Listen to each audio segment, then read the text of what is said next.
ल सुरु गरिहालेँ है फेरि मैले है यो फेरि डिस्कनेक्ट किन भइरहेछ आज। ल अब यहाँनिर हेर्नुहोस् त यो 1 नम्बरको पोइन्ट चाहिँ यो demand on the scarce radio resources भनेर भनेको छ हैन। अब अल्टिमेटली हामीले फ्रिक्वेन्सी युज गर्दाखेरि चाहिँ के हुन्छ भन्दाखेरि चाहिँ त्यो चाहिँ फ्रिक्वेन्सी भन्ने पार्ट चाहिँ किन्नुपर्छ क्या। वायरलेस कम्युनिकेसनमा सबभन्दा मेन तपाईको मेजर च्यालेन्जेस भनेको चाहिँ नि एउटा फ्रिक्वेन्सी अथवा ब्यान्डविड्थ अनि अर्को चाहिँ नि पावर हो क्या। त्यो भनेको चाहिँ नि लार्ज इन्फ्रास्ट्रक्चरमा तपाईँ डिप्लोयमेन्ट गर्नुपर्ने हुन्छ। त्यो डिप्लोय गर्दाखेरि चाहिँ नि इच एन्ड एभ्री डिभाइसेसहरूले चाहिँ नि रेडिएटिङ गर्नको लागि पनि प्लस इक्विपमेन्ट रन गराउनको लागि चाहिँ नि पावर पनि सफिसियन्ट एनफ मात्रामा चाहिन्छ क्या। प्लस अर्को चाहिँ नि के हुन्छ भन्दाखेरि चाहिँ नि तपाईको फ्रिक्वेन्सी अथवा चाहिँ नि ब्यान्डविड्थ। जस्तै एउटा एफएम साधारण तरिकाले मैले कुरा गरेँ भने एउटा एफएम स्टेसन चलाउनको लागि 96.1 मा कान्तिपुर एफएम चल्छ भने त्यो फ्रिक्वेन्सी त मैले त्यतिकै त पाउँदिन। त्यो फ्रिक्वेन्सीमा मैले मेरो एफएम स्टेसन ब्रोडकास्ट गर्न पर्यो भनेर मैले चाहिँ नि फ्रिक्वेन्सी कन्ट्रोलर भनेको चाहिँ हाम्रो चाहिँ नेपाल टेलिकम्युनिकेसन अथोरिटी भनेर भनेको थिएँ अस्ति।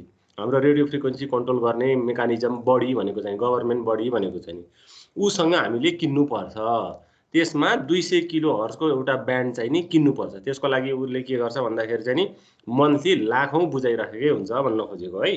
अब सिमिलरली जी हाम्रो यो कम्युनिकेसन वायरलेस कम्युनिकेसनमा जुन यो मोबाइल कम्युनिकेसन हो, यो कम्युनिकेसन भनेको यहाँ थुप्रो छ वायरलेस कम्युनिकेसनको एक्जाम्पल, तर वी मेजरली डिल अबाउट तपाईको मोबाइल कम्युनिकेसन ओन्ली है। यसमा चाहिँ नि अब जस्तै यो सिम्पली लेजर कम्युनिकेसन तपाईको रिमोटबाट टिभी चलाउने त्यो पनि वायरलेस कम्युनिकेसनै हो। एकदमै जनरल युटिलिटी ब्लुटुथ कम्युनिकेसन पनि वायरलेस कम्युनिकेसनै हो। तर यावत त्यस्ता कुराहरुबाट चाहिँ हामीले के गर्छौं भन्दाखेरि चाहिँ नि मोबाइल कम्युनिकेसनलाई मात्र मेजर तरिकाले डिल गर्ने हो। त्यही भएर हामीले चाहिँ जहिले पनि मोबाइल कम्युनिकेसनमा पनि भोइस कम्युनिकेसन र डाटा कम्युनिकेसन त्यो पार्टलाई चाहिँ हामीले डिल गर्छौं है। त्यही भएर मैले जति पनि एक्सप्लेनेसन भन्छु त्यसकै सेरोफेरोमा हुन्छ त्यो पार्ट चाहिँ नि। अब त्यही भएर फ्रिक्वेन्सी किन्नुपर्छ भनेर भन्नुको। त्यही भएर यहाँ स्कार्स रेडियो हो भनेर भन्नु खोजेको यो रिसोर्सेस। अब तपाईले जति कम्युनिकेसन गर्नुहुन्छ अहिले वर्ल्डको पपुलेसन 7 बिलियन छ। इच एन्ड एभ्री तपाईको पर्सनहरुले चाहिँ के गर्छ भन्दाखेरि चाहिँ नि वायरलेसली तपाईको कुनै न कुनै डिभाइस चाहिँ युज गरिराखेकै हुन्छ। नेपालकै कन्टेक्स्टमा पनि नेपाल टेलिकम्युनिकेसन अथोरिटीले तपाईको क्वार्टरली के निकाल्छ भन्दाखेरि चाहिँ एउटा एमआईएस रिपोर्ट निकाल्छ हैन।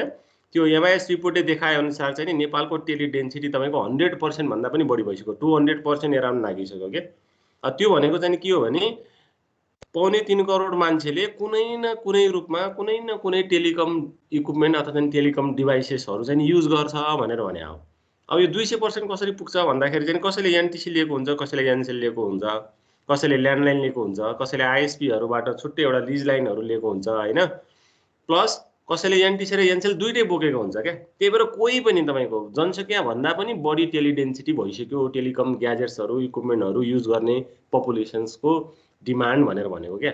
अब त्यसले अभियसली के कल गर्छ भन्दाखेरि चाहिँ म्याक्सिमम रिसोर्सेस त चाहियो। त्यो रेडियो रिसोर्सेसहरु युटिलाइज गर्नलाई माग्ने हो किनभने उनीहरुले पैसा तिरिराखेका हुन्छ त्यो सिम लिए बापत हैन। अनि each and every call make गर्नको लागि उनीहरुले के गर्छ भन्दाखेरि पैसै तिर्छ, सब्स्क्रिप्सन लिइराखेको हुन्छ। त्यो सब्स्क्रिप्सन लिइसकेपछि हामीले के दिने भन्दाखेरि चाहिँ हामीले त्यो डिप्लोय गरेको लार्ज रिसोर्सेसहरु चाहिँ उनीहरुलाई युटिलाइज गर्नको लागि दिने हो नि त नि। युटिलाइज गर्न त दियो तर मसँगै रेडियो रिसोर्सेस त्यो फ्रिक्वेन्सी ब्यान्ड भएन भने चाहिँ के हुन्छ भन्दाखेरि चाहिँ नि तिनीलाई मैले सर्भिस अफर गर्न सक्दिन भनेर भन्न खोजेको। त्यही भएर मिनिमम नम्बर अफ रिसोर्सेस या स्कार्स भनेको त्यही नै हो। यो स्कार्स रेडियो रिसोर्सेस भनेको कसरी मिनिमम नम्बर अफ रिसोर्सेस त्यो भनेको चाहिँ ब्यान्डको युटिलाइजेसन के एकदमै थोरै हुन्छ त्यो ब्यान्ड। त्यो म पछि म भनिहाल्छु हैन आइहाल्छ हामीले डिल गरिहाल्छौं। त्यो ब्यान्डलाई चाहिँ कसरी म्याक्सिमम नम्बर अफ युजरमा चाहिँ युटिलाइज गराउन सकिन्छ भन्ने मेन तपाईको च्यालेन्जै तपाईको के हो त वायरलेस कम्युनिकेसन सिस्टमको हो है। कहिलेकाहीँ कलै लाग्दैन नि। त्यो कल नलाग्नु भन्नुको मतलब चाहिँ के भने एकदमै लार्ज पपुलेसन जस्तै रङ्गशालामा कहिलेकाहीँ फुटबल म्याचहरु अथवा वर्ल्ड कप भइराख्दाखेरि जहाँ लार्ज पपुलेसनहरु के रे क्युमुलेटिभ हुन्छ नि हो त्यस्तो केसमा कलै नलाग्नुको कारण के हो भन्दाखेरि चाहिँ अलरेडी तपाईको एक्जिस्टिङ युजरहरुले कल गरिराख्दाखेरि चाहिँ त्यो सबै रेडियो रिसोर्सेसहरु चाहिँ उनीहरुले युटिलाइज गर्दै राखेकै हुन्छ के। अनि रेडियो रिसोर्सेसहरु युटिलाइज गर्दाखेरि त when the next caller starts तपाईको the another call you will be blocked के त्यस्तो खालको त्यो रेडियो रिसोर्सै हुँदैन के। भनिसकेपछि जति जति डिमान्ड बढ्दै गयो त्यति रेडियो रिसोर्सको युटिलाइजेसन पनि बढ्छ। त्यही रेडियो रिसोर्स चाहिँ कसरी तपाईको थोरै रिसोर्सलाई म्याक्सिमम नम्बर अफ युजरहरुमा चाहिँ के गर्ने त के अरे सप्लाई गर्ने भन्ने कुरा नै एउटा मेजर च्यालेन्जेस पनि हो भन्न खोजेको वायरलेस कम्युनिकेसन। एक नम्बरको पोइन्टले चाहिँ अलिकति मेजर डिल त्यही गर्छ है। अर्को authentication of the customer obviously भइ नै हाल्यो होइन। मोबाइलमा अहिले तपाईँको फ्रड हुने, फेक कलहरू आउने, अथवा चाहिँ मेसेज लगाएर तपाईँको ब्याङ्क्रप्ट हुने होइन, त्यस्ता केसेसहरू त अभियसली बढ्छ नि त। जति जति नम्बर अफ युजरहरू अब हामीले each and every nook and corner of the वर्ल्डका त्यत्रो पपुलेसनलाई बाइन्ड गर्न खोज्दैछौँ भने इच एन्ड एभ्री पपुलेसनको अथेन्टिकेसनमा अभियसली इस्यु आउने कुरा त भइ नै हाल्यो। इस्यु पनि आइराखेकै हुन्छ, प्लस तपाईँको सेक्युरिटी पनि मेन्सन गरेकै हुन्छ हुन त होइन। सकेसम्म तपाईँको इन्क्रिप्सन लगाएर अथवा चाहिँ एल्गोरिदम लगाएर इच एन्ड एभ्री युजरको डिटेल चाहिँ नि के हुन्छ भन्दाखेरि चाहिँ नि उनीहरूले सेक्योर राख्न खोजेकै हुन्छ। स्टिल के हो भन्दाखेरि चाहिँ नि पर्सिस्ट चाहिँ नि गरि नै रहन्छ। अब तपाईँको मोबाइलको थेफ्टदेखि लिएर होइन, युजरहरूको अब तपाईँको इसेन्सियल डाटाहरू अहिले त सबै तपाईँको के हुन्छ भने स्मार्ट डिभाइसमा युजर्सहरूको एकदमै क्रिडेन्सियल्सहरू चाहिँ नि स्टोरेज भइराखेको हुन्छ क्या। अब इभन त्यो रेडियो कनेक्सनबाट चाहिँ नि हामीले के गर्न सक्छौँ भन्दाखेरि चाहिँ नि यही रेडियो रिसोर्सेसहरूबाट चाहिँ त्यो थेफ्ट हुने चान्स चाहिँ एकदमै हुन्छ। त्यही भएर भल्नरेबल हो यो वायरलेस कम्युनिकेसन सिस्टम भनेको चाहिँ। त्यस्तो केसमा चाहिँ नि कसरी अब रियलै युजर हो त्यो भनेर होइन, अथवा चाहिँ नि फेक युजर हो कि अथवा चाहिँ फेक आइडी बनाएको हो कि, अथवा चाहिँ नि सिम तपाईँलाई थाहा छ नि त होइन, कल बाइपास गरेर तपाईँले हाम्रो यो बाहिरको कलहरू चाहिँ नि बिचैबाट बाइपास गरेर छुट्टै चलाउने एउटा गिरोह नै पक्राउ हुन्छ नि बेला बेलामा। उनीहरूले चाहिँ के गरिराखेको हुन्छ भन्दाखेरि चाहिँ नि हामीले नर्मली सोद्धाखेरि एउटा भेन्डरको सिम नर्मली एउटा युजरले युज गर्छ भन्ने मात्रै हो।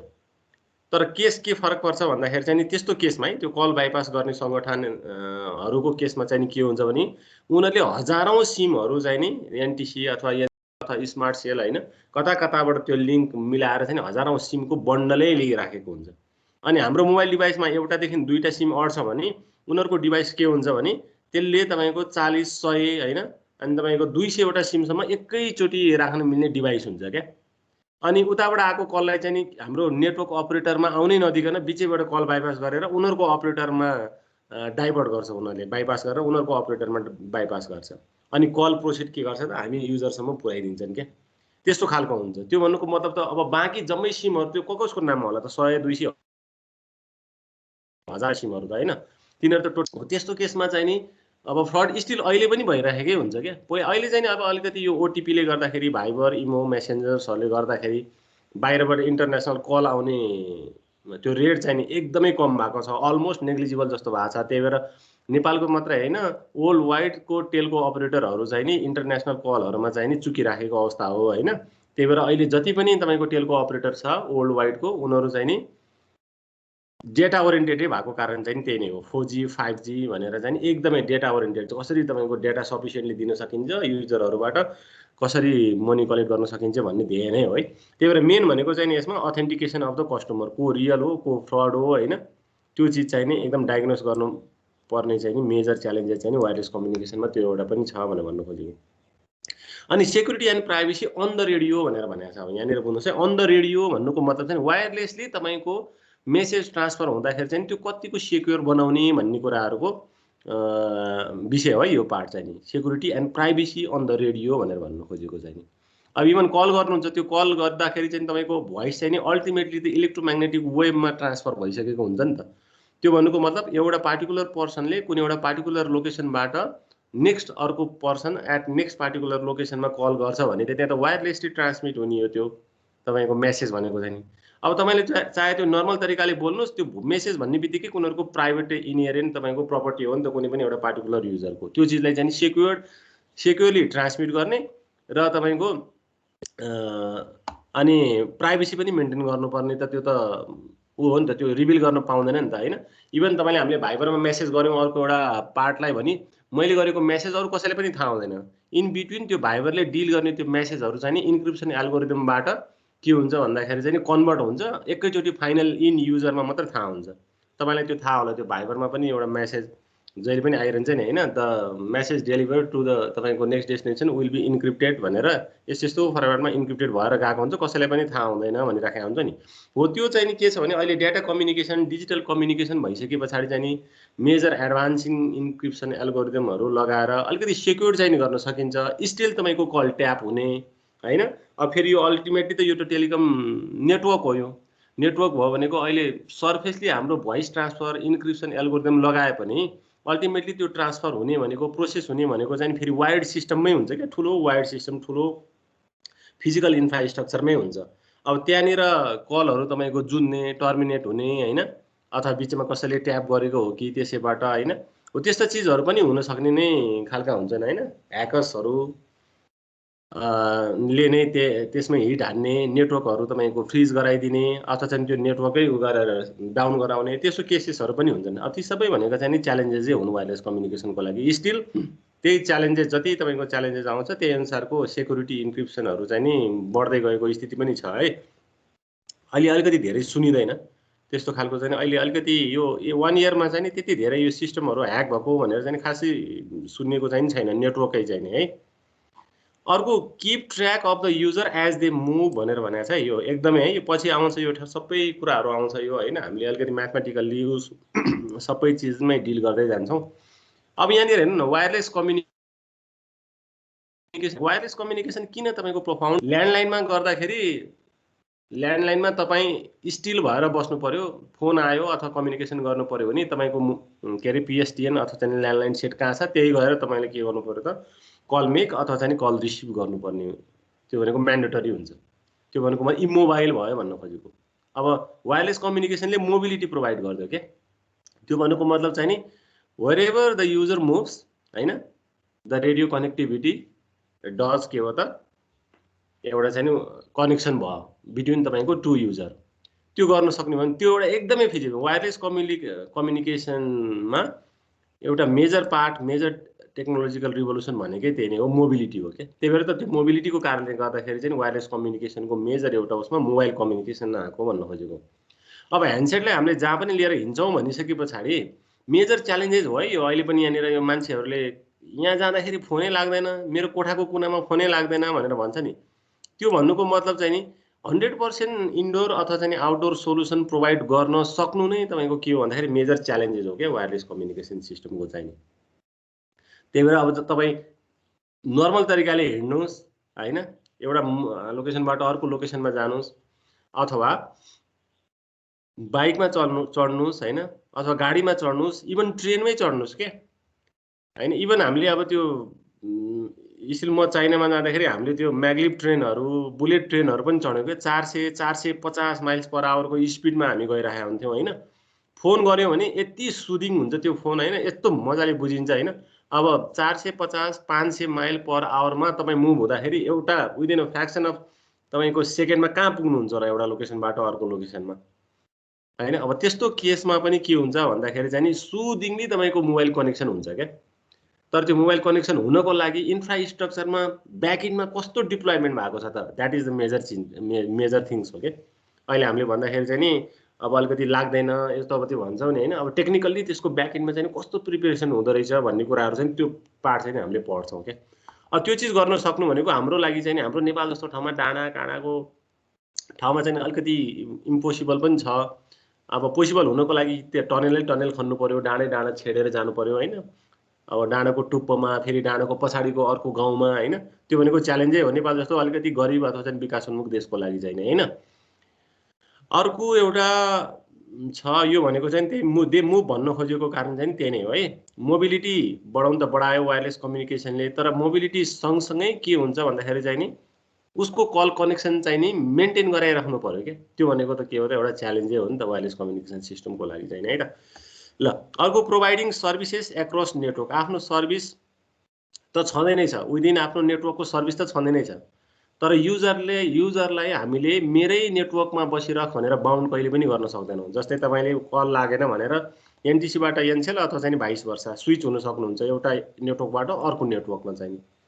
अब मैले अब मेरो आफ्नो आफन्त अथवा चाहिँ साथीभाइलाई चाहिँ एउटा सिमबाट अर्को सिममा कल गर्नु पनि त सक्छु होइन। अब मेजर च्यालेन्जेस भनेको चाहिँ नेटवर्क अपरेटर टु नेटवर्क अपरेटरको बिचमा चाहिँ के हुनु पर्यो त, त्यहाँ पनि फेरि ब्रिजिङ हुनु पर्यो, त्यसको लागि कोअर्डिनेसन हुनु पर्यो। जति जति टेलको अपरेटरहरू अथवा भेन्डरहरू बढ्दै जान्छ नि हो, तिनीहरूको नेटवर्कको बिचमा कल कम्युनिकेसन इस्टाब्लिस गराउनु पनि अर्को एउटा चुनौती हो क्या होइन। त्यो एउटा पार्ट पनि छ भनेर भन्नु खोजेको।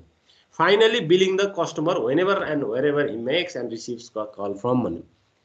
अब बिलिङ गर्नु पर्यो। अब कतिपय कुरामा यहाँ मेजर अलिकति म आफै पनि अलिकति भन्छु यो कुरामा चाहिँ, जस्तै एनटिसीकै बिलिङको केसमा पनि कहिले कति पैसा काट्यो, कहिले कति पैसा काट्यो भनेर भन्छ नि, किनभने लाइभ नेटवर्क हो। लाइभ नेटवर्कमा अलिकति तपाईँको पिसी ह्याङ भयो भने त एकचोटि पज हुन्छ होइन। पज हुँदाखेरि तपाईँको टाइम त पज हुँदैन नि त। तपाईँको पिसीको अथवा चाहिँ कुनै पनि एउटा इक्विपमेन्ट अथवा चाहिँ डिभाइस नेटवर्क स्विच हैनहरूको अलिकति पज भएको हो नि त, त्यसको फङ्सनिङ पो पज भएको हो नि त। तर टाइम त रियल टाइम डोमेनमा त टाइम त कहिले पनि पज हुँदैन, टाइम रनिङ हुन्छ के।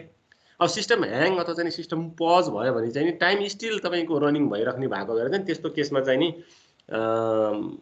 त्यो बिलिङको चाहिँ नि एकदमै के आउँछ भन्दाखेरि चाहिँ प्रब्लम आउँछ क्या। अथवा चाहिँ सिस्टमै रिसेट नगरिकन तपाईँको बिलिङ फेरि रिज्युम हुँदै नहुने केसहरू पनि आउँछन् क्या हैन। फेरि एक्ज्याक्टली कहिले कल स्टार्ट भएको हो अनि एक्ज्याक्टली कहिले कल इन भएको हो त्यो पिन पोइन्ट गरेर अनि तपाईँको बिचको ड्युरेसन क्यालकुलेट गरेर अनि ट्यारिफ रेटहरू कसरी लगाएको छ अनि त्यही अनुसारले बिलिङ चाहिँ नि हाम्रो काउन्ट हुन्छ नि त हैन। हो त्यो बिलिङ त्यसरी काउन्ट हुने भएको भएर चाहिँ नि मेजर फेरि त्यो पैसासँग डिल गरेको कुराहरू हो। त्यो भनेको चाहिँ नि कुनै पनि कन्ट्रीको इन्टरनल लले बाइन्ड गरेको ऊ भन्दा बढी पैसा लिन पाइँदैन। त्यो बाइन्ड गरेको ल भन्दा बढी पैसा लिन पाइँदैन। त्यो भयो भने स्टिल तपाईँले जस्तै 2 रुपियाँ प्रति मिनेटमा कल गर्नु भएको छ, त्यहाँ 3 रुपियाँ तपाईँको चार्ज हो भने तपाईँले क्लेम गरेर मुद्दा हाल्न पनि सक्नुहुन्छ, एनटिसीलाई नै मुद्दा हाल्न पनि सक्नुहुन्छ क्या। त्यतिसम्मको केस हुन्छ क्या। अथवा तपाईँले 1 महिनाको पैसा तिर्नु भयो कुनै नेट जोडेर हैन, 1 महिनामा 15 दिन अथवा चाहिँ नि 5 दिन तपाईँले के पनि भएन पनि गरेन भने त्यहाँ पनि मुद्दा हाल्न सक्नुहुन्छ, तपाईँ अगाडि पर्नुहुन्छ, माथि पर्नुहुन्छ क्या त्यस्तो केसेसहरूमा चाहिँ। अब यो बाहेकका पनि अरू थुप्रै तपाईँको इस्यु र च्यालेन्जेसहरू छन् हैन। अब हामीले समुद्र मुनिबाट पनि तपाईँको यो लान पनि सक्छौँ क्या, नसकिने पनि होइन। तर कति टेक्नोलोजिकल एडभान्स छ तपाईँको आफ्नै कन्ट्री अथवा चाहिँ त्यो लोकेसन भन्ने कुराहरूमा फरक पर्छ। अनि जति पनि तपाईँको यो वायरलाइन कनेक्सन हुन्छ, वायरलेस कम्युनिकेसनलाई फेसिलिटेट गर्ने त्यो सबै अन्डरग्राउन्ड पनि हुन्छन्। अन्डरग्राउन्ड कनेक्टिभिटी भएरै तपाईँको एउटा एक्सचेन्जबाट अर्को एक्सचेन्जहरू कनेक्टेड पनि हुन्छन्। अफसोर अनसोर सबै लान पनि सकिन्छ यस्तो चिजहरूलाई। अनि थ्रु आउट द तपाईँको माइक्रोवेभ लिङ्कबाट एउटा डाँडोबाट अर्को डाँडोमा पनि फाल्न पनि सकिन्छ। थुप्रो छ, अप्टिकल फाइबरहरूको थ्रुबाट पनि कनेक्सन गराउन सकिन्छ। अहिलेको लार्जेस्ट स्पिड भनेकै त्यही त हो, अप्टिकल फाइबरमा अप्टिकल डोमेनमा लाइटको स्पिडमा तपाईँको डेटा ट्राभल गरिराखेको हुन्छ। तर अल्टिमेटली फेरि प्रोसेसिङ गर्ने भनेको के हो त, त्यो त एउटा पाथ, ट्रान्समिसन पाथ हो, अप्टिकल पाथ हैन। यत्रो अप्टिकल फाइबर आइसके पछाडि पनि डाटा कस्तो स्लो भनेर भन्छौँ नि हामीले हैन। अल्टिमेटली फेरि प्रोसेसिङ गर्ने डिभाइस त फेरि इलेक्ट्रोनिक डिभाइस हुन्छ नि त। त्यो लाइटले त तपाईँको एउटा ट्रान्समिसन हाइवे बनायो, हाइवे बनाइसके पछाडि हाइवेले कनेक्ट गरेको त्यो नोड चाहिँ नि फेरि के हुन्छ भन्दाखेरि इलेक्ट्रोनिक डिभाइसेस नै हुन्छ क्या। अनि इलेक्ट्रोनिक डिभाइसले डिल गर्ने फेरि इलेक्ट्रिक करेन्टै हो, उता अप्टिकल डोमेनमा गर्दैन। त्यही भएर optical domain must be converted back into the तपाईँको इलेक्ट्रिकल डोमेन। त्यही भएर बोटल नेक जहिले पनि हुन्छ। त्यही भएर अहिले हाई इन्ड डिभाइसेसहरूमा फोकस भएको कारण चाहिँ त्यही नै हो। तपाईँको मोबाइलहरू, इभन तपाईँको त्यो स्विचहरू हैन। अनि उनीहरूले के गर्छ भन्दाखेरि चाहिँ 1G को सपोर्ट गर्ने, 10G को सपोर्ट गर्ने स्विचहरू हुन्छ क्या अहिलेको त्यो राउटरहरू हैन।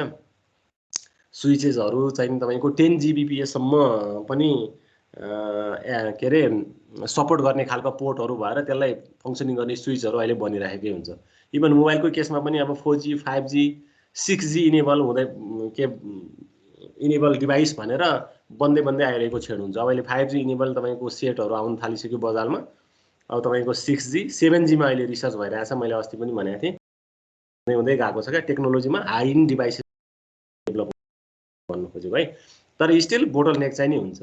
अप्टिकल फाइबरको म्याक्सिमम डाटा रेट क्यापेसिटी भनेको आइडियल्ली भन्दाखेरि चाहिँ 1 Tbps सम्म पनि भनेर भन्छन्, किनभने लाइटको स्पिड हो त्यो हैन। लाइटको स्पिडलाई डाटा रेटमा कन्भर्ट गर्दाखेरि चाहिँ नि त्यो फ्रिक्वेन्सी कन्भर्सनबाट चाहिँ 1 Tbps सम्म पाउन सक्छौँ चाहिँ। तर 100 Gbps सम्म चाहिँ नि फिजिबल हुन्छ कि प्र्याक्टिकल्ली भन्ने अहिलेको रिसर्चको आउटकम्स हो क्या। अब त्यसमा हामीले अब हाई इन्ड डिभाइसेसहरू त्यही अनुसारले बनाउनु पर्यो। त्यही अनुसारले म्याच नहुँदाखेरि चाहिँ नि के भइरहेछ भन्दाखेरि चाहिँ नि 10G सम्म सपोर्ट गर्ने डिभाइसेसहरू, राउटर स्विचेसहरू, अनि त्यसले तपाईँको इच एन्ड एभ्री इन्डिभिजुअलले त अब धेरै डाटा रेट त अथवा चाहिँ ब्यान्डविड्थ त कन्ज्युम गर्दैन इन्डिभिजुअल तपाईँको युजरहरूले। त्यही 10Gबाट बाँडेर हैन इच एन्ड एभ्री युजरहरूलाई चाहिँ हामीले के गर्छौँ भन्दाखेरि चाहिँ डाटा रेट प्रोभाइड गर्छौँ क्या। त्यो भनेको चाहिँ एउटा मल्टिप्लेक्सिङ टेक्निक जस्तै नै हो। मल्टिपल एक्सेस टेक्निक हो त्यो मल्टिपल युजरहरूलाई चाहिँ नि त्यही 10 GB के अरे 10 Gbps को रिसोर्समा चाहिँ नि अकोमोडेट गर्ने भनेर भनेको है and this is all about तपाईँको issues and challenges of wireless communication system होइन अब एप्लिकेसनमा मैले सरलाई भने यो यहाँनिर अघि मैले भनेको थिएँ हामीले के चिज डिल गर्छौँ भनेर एकैछिन सबैमा म ब्याक टु द उसमा आएँ यो ब्याक टु द तपाईँको ड्यासबोर्डमा आएँ होइन के छ भन्नुहोस् त यहाँ अरू केही क्वेसन्स छ भने यसमा अलिकति रेज गर्नुहोस् त अनि त्यस पछाडि अर्को एप्लिकेसन्समा जाउँला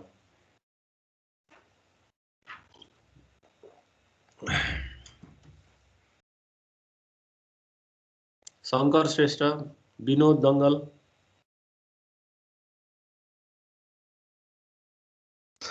हजुर सर केही छ भन्नुहोस् त त्यो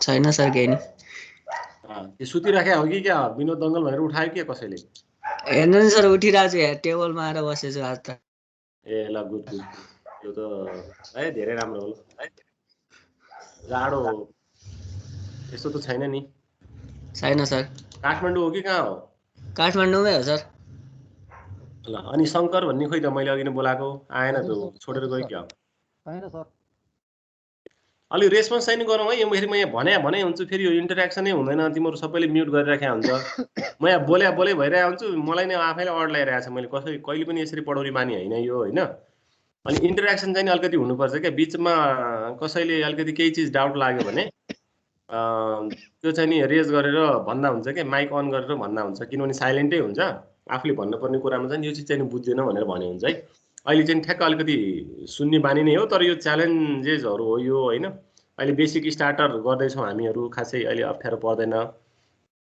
रमाइलो कुराहरू पछि आउँदैछ कि ल म फेरि ब्याक टु द उता उसमा जान्छु है अलिकति यो छिटो अस्ति हामीले भिडियोमै हेरेकै चिजहरू नै हुन् यिनीहरू होइन त्यसलाई म अलिकति छिटो लान्छु है एप्लिकेसनहरू हेर्नु त यहाँ के हुन्छ remote sensing remote control radio broadcast pager system wireless headphone सबै वायरलेस कम्युनिकेसन सिस्टमकै एप्लिकेसन्सहरू हुन् क्या अब यस्तो सानो झिनो मसिनो चिजहरू चाहिँ हामीले पढ्दैनौँ हामी ब्रोडर इस्युमा जान्छौँ infrared and Bluetooth devices wireless mouse even wireless mouse अनि किबोर्ड भयो wireless keyboards Ham radio mobile phones cordless फोनहरू अब थुप्रै छन् क्या यो अब वायरलेस कम्युनिकेसनको एक्जाम्पल्सहरू चाहिँ अब हामीले पढ्ने भनेको चाहिँ नि इफ स्टिल यहाँ सेटेलाइट कम्युनिकेसनको पनि बेसिक हामी पढ्छौँ यो अगाडि पनि पढे हो यो वायरलेस नेटवर्कमा चाहिँ नि मोबाइल कम्युनिकेसन्स भनेर पढ्छौँ है त्यो पार्ट चाहिँ अब हिस्ट्री भनेको चाहिँ नि एक्ज्याक्टली अस्ति मैले त्यो एउटा पार्टमा देखाएको थिएँ म भिडियो पनि सेयर गर्छु रमाइलोको लागि होइन एउटा लिङ्क अथवा पाइहाल्नुहुन्छ तपाईँले एलटिई भनेर खोज्नुहोस् एलटिई भन्नेलाई सब्सक्राइब गर्नुहोस् उसको पेजै एलटिई छ एलटिईमा छ है अब यसमा यो पार्ट हिस्ट्रीमा म त्यति गइनँ कहिलेकाहीँ सोधेको पार्ट हो यो होइन के डेभलप भयो कुन फेजमा कुन कन्ट्रीमा वर्ल्ड वाइड कुन सिस्टमहरू चाहिँ डेभलप भयो भनेर यहाँ देखाएको छ होइन अब यो अहिले मैले सर र स्क्यान गरेर तपाईँलाई देखाएँ भने यो खासै यो यसले त्यति अर्थ चाहिँ नि राख्दैन यसले होइन तैपनि म मेजर एक दुईवटा चिजहरू चाहिँ भनिदिन्छु होइन यो फाराडेज ल अफ इलेक्ट्रोम्याग्नेटिक इन्डक्सन त मैले बारम्बार तपाईँलाई electrical engineering electronic devices and सर्किटमा पनि पढाएको हो होइन कुनै पनि एउटा कन्डक्टरमा मैले करेन्ट पठाएँ भने चाहिँ नि त्यसले आफ्नो त्यो कन्डक्टरको वरिपरि म्याग्नेटिक फिल्ड जेनेरेट गर्छ अनि whenever it comes a magnetic field there is some kind of magic भनेर मैले भन्थेँ कि रमाइलोको लागि तर त्यही म्याजिक हो अहिले पनि त्यही म्याजिकले नै काम गरिराखेको हो सबै होइन त्यो भनेको उसले डेमोन्स्ट्रेट गरेको त्यो इलेक्ट्रोम्याग्नेटिक इन्डक्सनले नै अहिले के हो भने वायरलेसली अहिले त हल्का मचाइराखेको अहिले नै हो वायरलेस कम्युनिकेसनमा चाहिँ नि अनि त्यस पछाडि चाहिँ नि त्यही डेमोन्स्ट्रेसनलाई म्याक्सवेल भन्नेले चाहिँ नि इलेक्ट्रोम्याग्नेटिक फिल्ड र वेभ इक्वेसनमा उसले के गर्यो भन्दाखेरि चाहिँ म्याथमेटिकल्ली क्यारेक्टराइज गरेको अनि म्याथमेटिक्स र थ्योरी भइसके पछाडि बल्ल तपाईँको टेक्नोलोजी डेभलप हुन्छ क्या सबभन्दा पहिला थ्योरी बन्नु पर्यो त्यो थ्योरी हुनको लागि चाहिँ नि केही न केही कन्सेप्ट कहाँबाट आउनु पर्यो त्यो स्ट्राइकको झिल्का बल्नु पर्यो त्यो झिल्का बाल्ने काम फाराडेले गरेको अनि त्यसलाई फर्मुलेट गरेर अलिकति अर्गनाइज गरेर म्याथमेटिकल एक्सप्रेसनमा लाने काम चाहिँ नि म्याक्सवेलले गरेको है यो त्यसमा इलेक्ट्रोम्याग्नेटिक फिल्ड यस्तो हुन्छ उस्तो हुन्छ म्याथमेटिकल्ली डेलिभर गर्ने काम चाहिँ नि म्याक्सवेलले गरेको अनि एक्ज्याक्टली तपाईँको अब त्यो उसले म्याक्सवेलले बनाउनु त बनायो तर पनि त्यो वेभ देख्न सकिने त्यसलाई रियलाइज गर्न सकिने भनेर चाहिँ नि विश्वासै थिएन त्यो विश्वास अथवा चाहिँ इलेक्ट्रोम्याग्नेटिक फिल्डलाई पनि रियलाइज गर्न सकिन्छ है एउटा ठाउँबाट अर्को ठाउँको बिचमा चाहिँ नि त्यसलाई रियलाइज गर्न सकिन्छ है त्यो इलेक्ट्रोम्याग्नेटिक फिल्डलाई पनि भनेर चाहिँ नि पछि हर्ज भन्नेले गर्यो क्या यो याच हर्ज भन्नेले त्यही भएर त्यसको फ्रिक्वेन्सीलाई हामीले हर्जमा नाप्ने भनेको यही याच हर्जकै नामबाट फ्रिक्वेन्सीमा चाहिँ नि हामीले मेगा हर्ज गिगा हर्ज त्यसरी नापेको कारण चाहिँ त्यही नै हो। त्यो भनेको चाहिँ नि के हो त नि 19th century mid 19th सेन्चुरीमा develop भएको रहेछ है 1857 देखि 1894 सम्म चाहिँ नि। अब डिभाइसेसहरु अब सबै थ्योरीहरु हामीसँग छ यहाँ हैन। थ्योरीहरु भइसके पछाडी अब टेक्नोलोजी यहाँनिर डेभलप हुन थाल्यो क्या। टेलिग्राफी सुरु हुन थाल्यो हैन। अनि फर्स्ट ट्रान्स एटलान्टिक ट्रान्समिसन यो युएस र नर्थर्न एउटा युरोपको कुनै आर्टमा भएको थियो क्या यो ट्रान्स एटलान्टिक ट्रान्समिसन चाहिँ नि हैन। यहाँ रहेछ वायरलेस भोइस ट्रान्समिसन चाहिँ न्युयोर्क र एउटा सान फ्रान्सिस्को बिचमा भएको रहेछ। भोइस मात्र ट्रान्समिसन चाहिँ नि त्यस्तो खालको भयो। अनि त्यो बेलामा हेर्नु त त्यो इभन त्यो वर्ल्ड वारकै बिचमा पनि त्यो भएको थियो क्या। त्यसो फर्स्ट पब्लिक मोबाइल फोन सिस्टममा 80 pound heavy equipment on truck, त्यो ट्रकमा राखी चाहिँ नि तपाईको त्यो कम्युनिकेसन गरेको देखिन्थ्यो क्या। त्यो बेलामा चाहिँ ट्रकमै बोकेर लानु पर्थ्यो त्यो सिस्टम हेभी। अहिलेको फोन डिभाइस सेट भने जस्तै त्यस्तो पब्लिक मोबाइल फोन सिस्टम अनि कुरा हुन्थ्यो त्यस्तो खालको चाहिँ नि। अब मेन यहाँनिर हेर्नु यहाँ जहिले पनि मेजर टेक्नोलोजिकल एडभान्स गर्नेमा चाहिँ नि जापान चाहिँ नि नम्बर 1 मा हुन्छ। फर्स्ट सेलुलर सिस्टम भनेको अहिले हामीले बोक्ने सेलको सिस्टम जस्तै त्यस्तो खालको सेलुलर सिस्टम चाहिँ नि तपाईको के हो भने एनटीटीले डेभलप गरेको जापानमा 1979 मा Nippon telephone and telegraph company भनेर। एनटीटी भनेको सुन्नु पनि हुन्छ, अस्ति पनि एनटीटी को कुरा आएको थियो। एनटीटी उतापरि European communication system TACS ETACS हैन। अनि यता अमेरिका सबै मिलेर चाहिँ अनि त्यो 3GPP बनेको भनेर एउटा भिडियो हेरेको थियौँ नि अस्ति हामीले। त्यसमा एनटीटी को कुरा पनि थियो हैन। अर्को त्यस पछाडी एनएमटीएस भन्ने अर्को एनएमटीएस 450 उसमा स्क्यान्डिनेभियन कन्ट्रीहरुमा युज भएको भनेको स्क्यान्डिनेभियन कन्ट्रीहरुले युज गरेको हैन। जापानले एनटीटी गरेको।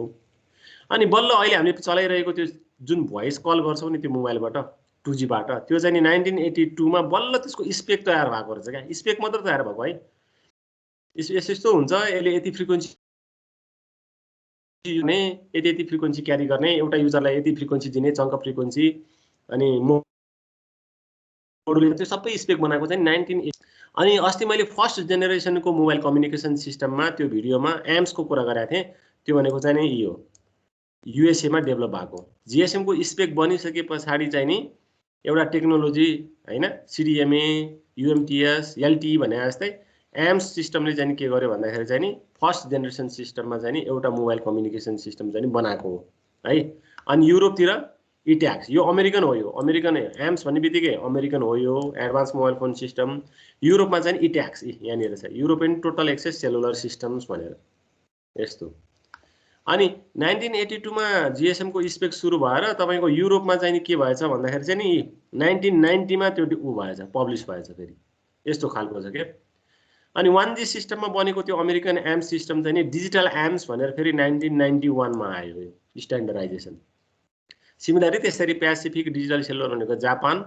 अनि 1993 मा सीडीएमए इन्ट्रोड्युस भएको रहेछ हैन। अनि 1995 मा कमर्सियल लन्च भएछ। अनि बल्ल हेर्नु त यहाँनिर यो चीज मैले भन्न खोजेको यसलाई अहिले फोकस 82 मा बल्ल स्पेक सुरु भएको 1997 मा आएर तपाईको 119 9 वटा कन्ट्रीहरुमा चाहिँ नि बल्ल तपाईको कमर्सियल तपाईको डिस्ट्रिब्युसन अथवा कमर्सियल लन्च भएको रहेछ। जीएसएम नेटवर्क त्यो हामीले चलाउने 2G भोइस कल मात्र भएको छैन। 200 GSM networks over 109 countries incorporating 44 million user भनेर भनेको त्यस्तो पार्टहरु।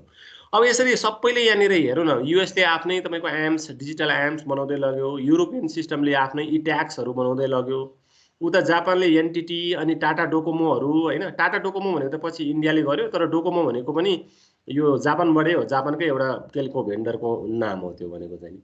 अब वर्ल्ड वाइड तरिकाले छुट्टै छुट्टै आफ्नै स्ट्यान्डर्डमा आफ्नै कन्ट्री स्पेसिफिकमा स्पेक बनाउँदै अनि यसरी मोबाइल कम्युनिकेसनहरु चाहिँ स्कार्स हुँदै गयो क्या।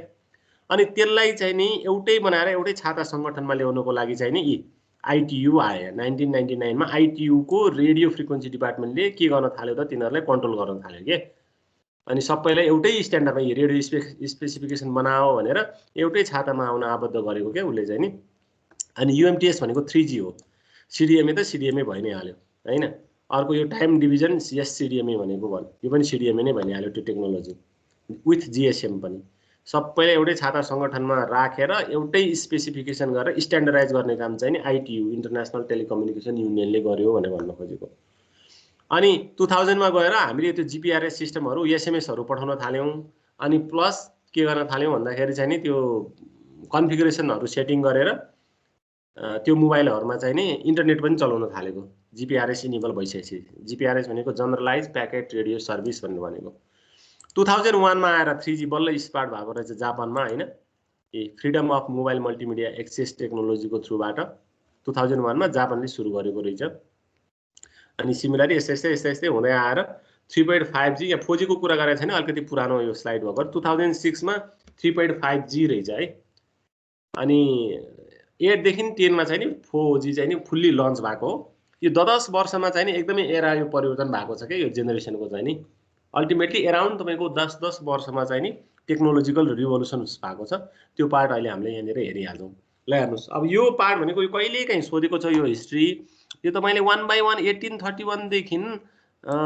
यहाँसम्म यो लेख्नु पर्दैन 2006 सम्म लेख्नु पर्दैन मेजर त्यही टेक्नोलोजिकल सबभन्दा पहिला के हो फाराडेज यो म्याक्सवेलले लेख्ने अनि त्यसपछि यहाँनिर एकैचोटी यो एम्स को सिस्टमहरु जीएसएम स्पेसिफिकेसन अनि अर्को सीडीएमए कहाँनिर भयो यो पार्ट कहाँ भयो हैन यस्तो पार्टहरु मेजर पार्ट मात्र केलाएर लेखे हुन्छ केही गरी सोध्यो भने हिस्ट्री सोध्यो भने चाहिँ नि तीनवटा क्वेशन आउन सक्ने प्रोबेबिलिटी भयो एउटा issue and challenges in wireless communication system भनेर अर्को के रे हिस्ट्री आउन सक्ने भयो भएन भने अहिले चाहिँ नि जेनेरेसन वाइज चाहिँ नि कम्प्यारिजन आउन सक्ने भयो यो पार्ट चाहिँ नि एकदमै इसेन्शियल भन्नु यो चाहिँ अलमोस्ट लगभग सोधिरहेकै क्वेशन्सहरु हुन् यी मध्ये एउटा क्वेशन चाहिँ नि हिट गरि नै हाल्छ यो छुटाउनै मिल्दैन के मैले बनाए भने पनि छुटाउनै मिल्दैन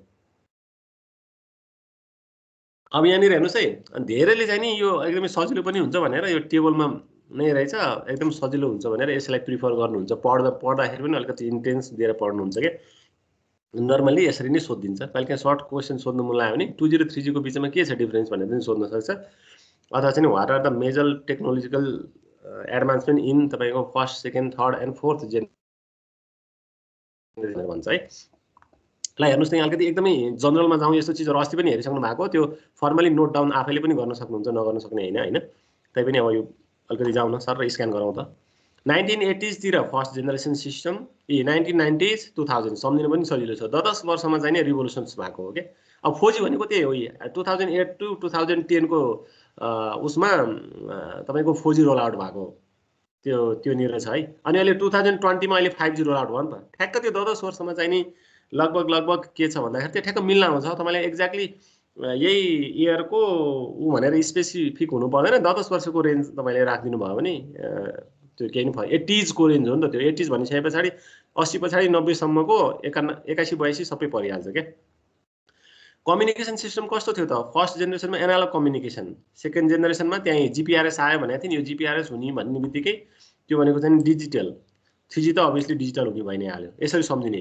एरामा सम्झिने कम्युनिकेसनमा सम्झिने मोडुलेसन स्किम के थियो त फर्स्ट जेनेरेसनमा एफएम जस्तै रहेछ अहिले जसरी तपाईको एफएम ब्रोडकास्ट हुन्छ एक्ज्याक्टली फ्रिक्वेन्सी मोडुलेसनमा त्यही नै हुने रहेछ फर्स्ट जेनेरेसनमा तपाईको मेसेजलाई हाई फ्रिक्वेन्सीमा मोडुलेट ट्रान्सफर गराउने मेकानिजम एफएम रहेछ हेर्नुस् त यो भनेको एकदमै एनालग कम्युनिकेसन सिस्टम हो अनि सेकेन्ड जेनेरेसनमा डिजिटल कम्युनिकेसन सिस्टम यो सबै मैले पढाइसकेको छु यो फेज शिफ्ट किइङ त्यो भनेको क्यू भनेको क्वाड्रु फेज शिफ्ट किइङ एमएसके भनेको मिनिमम शिफ्ट किइङ यो भनेको गसियन मिनिमम शिफ्ट किइङ भनेर भन्छ 3G मा पनि त्यस्तै QPSK 8PSK QAM quadrature amplitude modulation यो सबै पढेरै आएको चीज हो हामीले ठुलो एक्सप्रेसन पनि गरेका छ यसमा हो यही टेक्नोलोजी नै युज भएको रहेछ एउटा मोडुलेसन भनेको के त मेरो भोइस त बोले तर त्यसलाई लङ डिस्टेन्स ट्रान्सफर गर्नको लागि एउटा क्यारियर चाहियो त्यो क्यारियरमा मेरो भोइसको अथवा चाहिँ मेरो मेसेजको क्यारेक्टरिस्टिक्सलाई चाहिँ नि इम्बेड गराएर लाने मेकानिजम भनेको यो मोडुलेसन स्किम हो एकदमै अहिले हामी धेरै यसमै काम गरिराख्नु पर्छ के यतातिर कस्तो छ के छ मोडुलेसनहरु लसेसहरु कति छ भनेर अनि डुप्लेक्सिङ भनेको चाहिँ नि यो एकदमै इसेन्शियल अहिले हामी पछि पढ्दाखेरि चाहिँ यो डुप्लेक्सिङै पढेर स्टार्ट गर्छौं हैन यो थाहा नै छैन के यो डुप्लेक्सिङ भनेको चाहिँ नि अलिकति यसरी भन्दाखेरि ठ्याक्क बुझिदैन अहिले इन जनरल के बुझौं भन्दाखेरि चाहिँ डुप्लेक्सिङ भनेको चाहिँ नि सिंगल वेमा जाने हो कि बोथ वेमा जाने हो कि हैन अथवा चाहिँ नि बोथ वेमा जाँदाखेरि पनि अल्टरनेट गरेर जाने हो कि अथवा साइमल्टेनियसली जाने हो भन्ने कुराहरु हो के अथवा चाहिँ नि ट्रान्समिट र रिसिभ गर्दाखेरि दुईवटा छुट्टा-छुट्टै हाइवे लिने चीजलाई नै के भन्छ भन्दाखेरि डुप्लेक्सिङ भनेर भन्छ अब त्यो भनेको फ्रिक्वेन्सी भनेको चाहिँ नि त्यही त अब यो ब्यान्डहरु नपढिकिन त्यति ठ्याक्क तपाईहरुलाई थाहा हुँदैन भनेको कारण त्यही नै हो अहिले चाहिँ सिम्पली सम्झिने चाहिँ नि डुप्लेक्सिङ एफडिडी भनेको फ्रिक्वेन्सी डिभिजन डुप्लेक्सिङ। मैले कल गर्दाखेरि एउटा बाटो भएर डेस्टिनेसनसम्म रिच हुन्छ, डेस्टिनेसनले रिप्लाई गरेको चिज अर्को बाटो भएर मैले फेरि रिसिभ गर्छु, त्यही हो डुप्लेक्सिङ मेकानिजम भनेको। त्यो चाहिँ छुट्टा छुट्टै फ्रिक्वेन्सी डोमेन भयो भने चाहिँ फ्रिक्वेन्सी डिभिजन डुप्लेक्सिङ। 2G मा पनि त्यही नै हो हैन। 3G मा चाहिँ एफडिडी र टिडिडी हाइब्रिड स्ट्रक्चरमा पनि हुन्छ। एफडिडी भनेको चाहिँ फ्रिक्वेन्सी डिभिजन डुप्लेक्सिङ, टिडिडी भनेको चाहिँ टाइम डिभिजन डुप्लेक्सिङ भनेर भनेको। मल्टिपल एक्सेस टेक्निक्स यो पनि पढिसक्नु भएको छ। फ्रिक्वेन्सी डिभिजन मल्टिपल एक्सेस, टिडिएमए भनेको टाइम डिभिजन मल्टिपल एक्सेस र सिडिएमए। एफडिएमए, टिडिएमए र सिडिएमए को डिफ्रेन्सिएट पनि हामीले गर्थ्यौँ। यो चिज पुरै आउँछ, यो पुरै एउटा च्याप्टरै पढ्नुपर्छ यो मल्टिपल एक्सेस टेक्निकको चाहिँ। सर्भिस के अफर गरेको थियो त? फर्स्ट जेनेरेसनमा भोइस मात्रै, सेकेन्ड जेनेरेसनमा भोइस र डाटा, जिपिआरएस पनि इनेबल भयो नि त। 2.5G आउँछ क्या। यो जिपिआरएस इनेबल हुने बित्तिकै त्यसले 2.5G भनेर नि लेख्छन् क्या कतिले, तर हामीले 2G भनेर इन जनरल लेख्थ्यौँ। त्यसमा भोइस र डाटा दुइटै। 3G मा त voice, video, high speed data नै चलाइराखेको हो। अब 4G मा त अब त्यही अनुसारले यसरी नै बढाएर लाने हो क्या, त्यो केही छैन। 4G को छुट्टै च्याप्टर छ, त्यही भएर यसलाई यहाँ 4G मा मैले राखेको छैन। रोमिङ सर्भिस भनेको एभाइलेबल थिएन यहाँनिर है। एउटा नेटवर्कबाट अरू नेटवर्कमा अथवा अनि एउटा लोकेसनबाट, जस्तै बाहिर जिल्लामा त्यो रोमिङको फेसिलिटी थिएन, किनभने नेटवर्कै विस्तार भएको थिएन फर्स्ट जेनेरेसन सिस्टमसम्म। अनि कसरी रोमिङ हुन्थ्यो हैन। सेकेन्ड जेनेरेसनमा जिएसएम आउने बित्तिकै त्यो रोमिङ पनि एभाइलेबल भयो। 3G मा त हुने कुरै भइहाल्यो हैन। अर्को एसएमएस सर्भिस फर्स्ट जेनेरेसन सिस्टममा छँदै थिएन। यहाँनिर हेर्नुहोस् है, सेकेन्ड जेनेरेसन सिस्टममा अभियसली हुने भइहाल्यो, थर्ड जेनेरेसनमा छँदैछ। सिम कार्ड भन्ने चिजै थिएन तपाईँको फर्स्ट जेनेरेसन सिस्टममा। अहिलेको ठ्याक्क ल्यान्डलाइन सिस्टम जस्तै। अहिलेको ल्यान्डलाइन सिस्टममा न सिम हुन्छ न केही हुन्छ। त्यही ल्यान्डलाइन सिस्टमलाई अलिकति पोर्टेबल बनाइदियो वायरलेसली, तपाईँको एप्लिकेसन भयो नम्बर हैन, त्यस्तो खालको थियो। सिमको तपाईँको कन्सेप्टै थिएन। 2G र 3G अब अहिलेमा सबै तपाईँको सिम, माइक्रो सिमबाट अहिले न्यानो सिमसम्म गइसकेको छ हैन। मिनी सिमबाट माइक्रो, माइक्रोबाट न्यानोमा। अब टेक्नोलोजी त अघि नै पनि हामीले हेरिहाल्यौँ। फर्स्ट जेनेरेसनमा यो एम्स हैन, अमेरिकन सिस्टम भयो। अर्को नर्डिक मोबाइल टेलिफोन सिस्टम भयो हैन। सेकेन्ड जेनेरेसन सिस्टममा यो जिएसएम मेन हो यो। अर्को IS-95 भनेको सिडिएमए को स्टार्टर हो यो भनेको चाहिँ। अनि 3G भनेको चाहिँ नि WCDMA टेक्नोलोजी, सिडिएमए टेक्नोलोजी नै हो, तर त्यसलाई चाहिँ के गर्यो भन्दाखेरि जिएसएम को लेयरमा हामीले इन्कर्पोरेट गरेको हौँ। यहाँनिर छ नि मल्टिपल एक्सेस टेक्निक चाहिँ नि सबै के हो त? यो सिडिएमए हो। सिडिएमए यो सिडिएमए के रिलिजहरू हुन् यिनीहरू। CDMA 2001X, CDMA 2003X। एकचोटि तपाईँले टेलिफोन आडेको त्यो डङ्गल पनि लिनुभएको थियो होला। कसैले डङ्गलले एउटा पेन ड्राइभ जस्तोमा अनि एउटा सिडिएमए को सिम राखेर इन्टरनेट चलाउने के, त्यो भनेको सिडिएमए यो 1X भयो। अर्को सिडिएमए इबिडिओ भनेर भन्छ क्या, इभोल्युसन डाटा अप्टिमाइज भन्छ क्या, इबिडिओ डङ्गल भनेर भन्छ। यो 1X पछाडि आएको त्यो चाहिँ नि हैन, त्यस्तो खालको भयो। सिडिएमए 3X भनेर नि क्याटेगोराइज गरेको छ साँच्चै त्यसलाई, त्यो पनि भन्न मिल्छ। तर यहाँ इबिडिओ भनेर लेखेको छैन। इबिडिओ भनेको चाहिँ इभोल्युसन डाटा अप्टिमाइज भनेर। यो पार्ट चाहिँ नि लेख्न सक्नु पर्यो। अब यसमा एउटा पार्ट छुटाउनु भयो नि केही पनि फरक पर्दैन। अब यो मोडुलेसनहरू यताउति यो के अरे कम्युनिकेसन सिस्टमहरू यो एनालग नबने पनि यहाँ तलतिर आइहाल्छ यो हैन, एम्स एनएमटी भनेर आइहाल्छ। त्यसरी गर्न सकिन्छ यो पार्टलाई चाहिँ। ल यहाँ फोर्थ जेनेरेसनको चाहिँ नि मैले यहाँ छुट्टै लेखिदिएको छु क्या यो पार्ट चाहिँ। अब 2G र 3G पछाडिको सक्सेसर हो यो फोर्थ जेनेरेसन भनेको चाहिँ। अब यसैलाई मिलाएर तपाईँले टेबुलेटेड पनि गर्न सक्नुहुन्छ। अहिले 4G मा अहिले मैले यहाँ चलाइरहेको भनेको मैले 4G बाटै हो है साँच्चै, मैले तपाईँहरूलाई भन्न बिर्सिएको छु हैन। मैले 4G बाट यो हाम्रो अहिले प्रोजेक्टको सिम हो यो हैन। अनि के अरे हाम्रो यो डेटा र भोइस र एबन्डेन्ट हुन्छ के यसमा। यो मन्थली प्याकेज दिएको हुन्छ, यो मन्थली प्याकेज सकिँदैन। 2000 GB को डेटा हुन्छ अनि भोइस अनलिमिटेड भइ नै हाल्यो हैन। अनि अहिले मैले 4G कै डेटा चलाएर अनि हटस्पट बनाएर ल्यापटपमा पनि युज गरेको छु। अनि तपाईसँग मैले अहिले भिडियो कन्फरेन्सिङ पनि गरिराखेको छु है। यो चाहिँ अहिले मैले NT को 4G को डेटालाई नै हटस्पट बनाएर वायरलेसली गरिराखेको छु। अनि प्लस मैले यसरी तपाईको यहाँनिर अहिले कनेक्ट भइराखेको छु है। भनिसके पछाडि 4G को रिलायबिलिटी एकदमै राम्रो छ के। तपाईले सायद अब त्यस्तो रोकेको त छैन होला। अघि एकछिन चाहिँ त्यो के भयो, मेरो नेटवर्क आफैमा प्रब्लम भयो हैन, ल्यापटप चाहिँ डिस्कनेक्ट भएछ, सायद त्यो हटस्पटको प्रब्लम भएर होला अघि नै हैन। अहिले मैले कम्युनिकेट गरिरहेको 4G बाटै हो।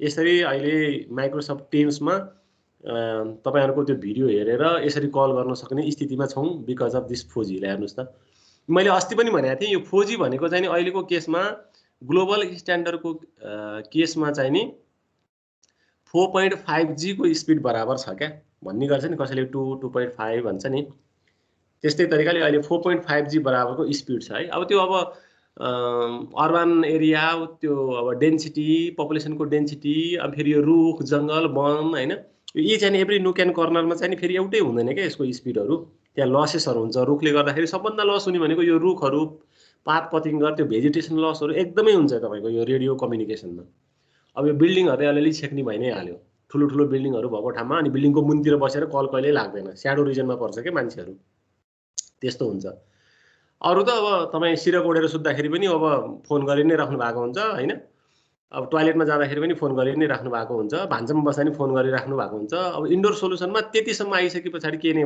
भइहाल्यो होइन तर इन्भाइरोमेन्टली चाहिँ नि धेरै लस गर्न सक्ने प्रोभाबिलिटी पनि राख्छ भन्ने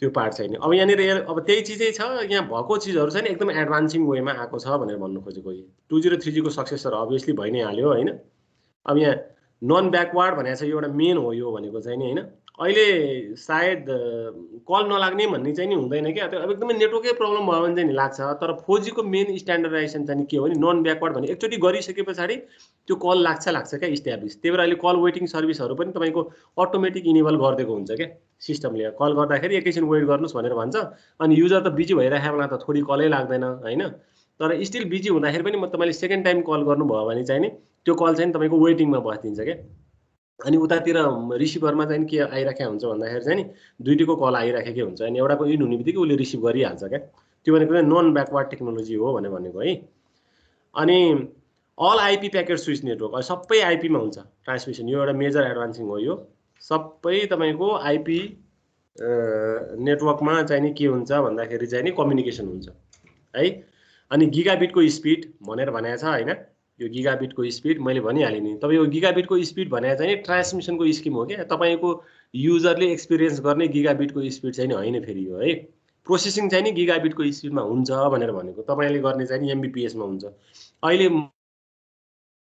मैले गरेको 4G को अल्टिमेट तपाईँको भनेको चाहिँ नि यतातिर मेरो एरियामा चाहिँ नि डाउनलिङ चाहिँ नि 20 MBPS को एराउन्डमा छ है अपलिङ त अब हामीले धेरै युजै गर्दैनौँ होइन रिक्वेस्ट पठाउने हो त्यो रिक्वेस्ट पठाउँदाखेरि रिसोर्स युटिलाइजेसनको के अरे रिक्वेस्ट पठाउँदाखेरि खासै अपलिङ चाहिँ नि तपाईँको अकुपाइड हुँदैन 20 MBPS को रेन्जमा छ मेरो उसमा चाहिँ नि मल्टी क्यारियर ट्रान्समिसन भइ नै हाल्यो तपाईँको मेसेजलाई चाहिँ नि बोलेको चिजलाई चाहिँ नि मल्टिपल क्यारियरमा लाने एउटा क्यारियर बिचैमा कतै ढुस भयो भने अर्को क्यारियर चाहिँ तपाईँको फेरि रिट्रिभ हुन सक्ने प्रोभाबिलिटी एकदमै हायर हुन्छ भनेर भनेको अनि वाइम्याक्स त यो 3G मै थियो 3G पछाडि वाइम्याक्स भनेर आएको हो यो होइन यो एलटी लङ टर्म इभोल्युसन भनेर होइन प्री 4G भनेकै त्यही नै हो क्या यो पार्ट चाहिँ नि 4G आउनुभन्दा अगाडि जुन त्यो वाइम्याक्स चाहिँ अलिकति महँगो पनि थियो टेलिकमको त्यो चाहिँ नि अब जस्तै साइबर क्याफेहरूले इन्स्टिच्युटहरूले अनि कसैमा अलिकति मर्चेन्टहरूले चाहिँ आफ्नो घरमा चाहिँ युज गर्थ्यो क्या वाइम्याक्स चाहिँ नि तर पछि त्यति सक्सेस हुन चाहिँ सकेन यो वाइम्याक्स टेक्नोलोजी चाहिँ नि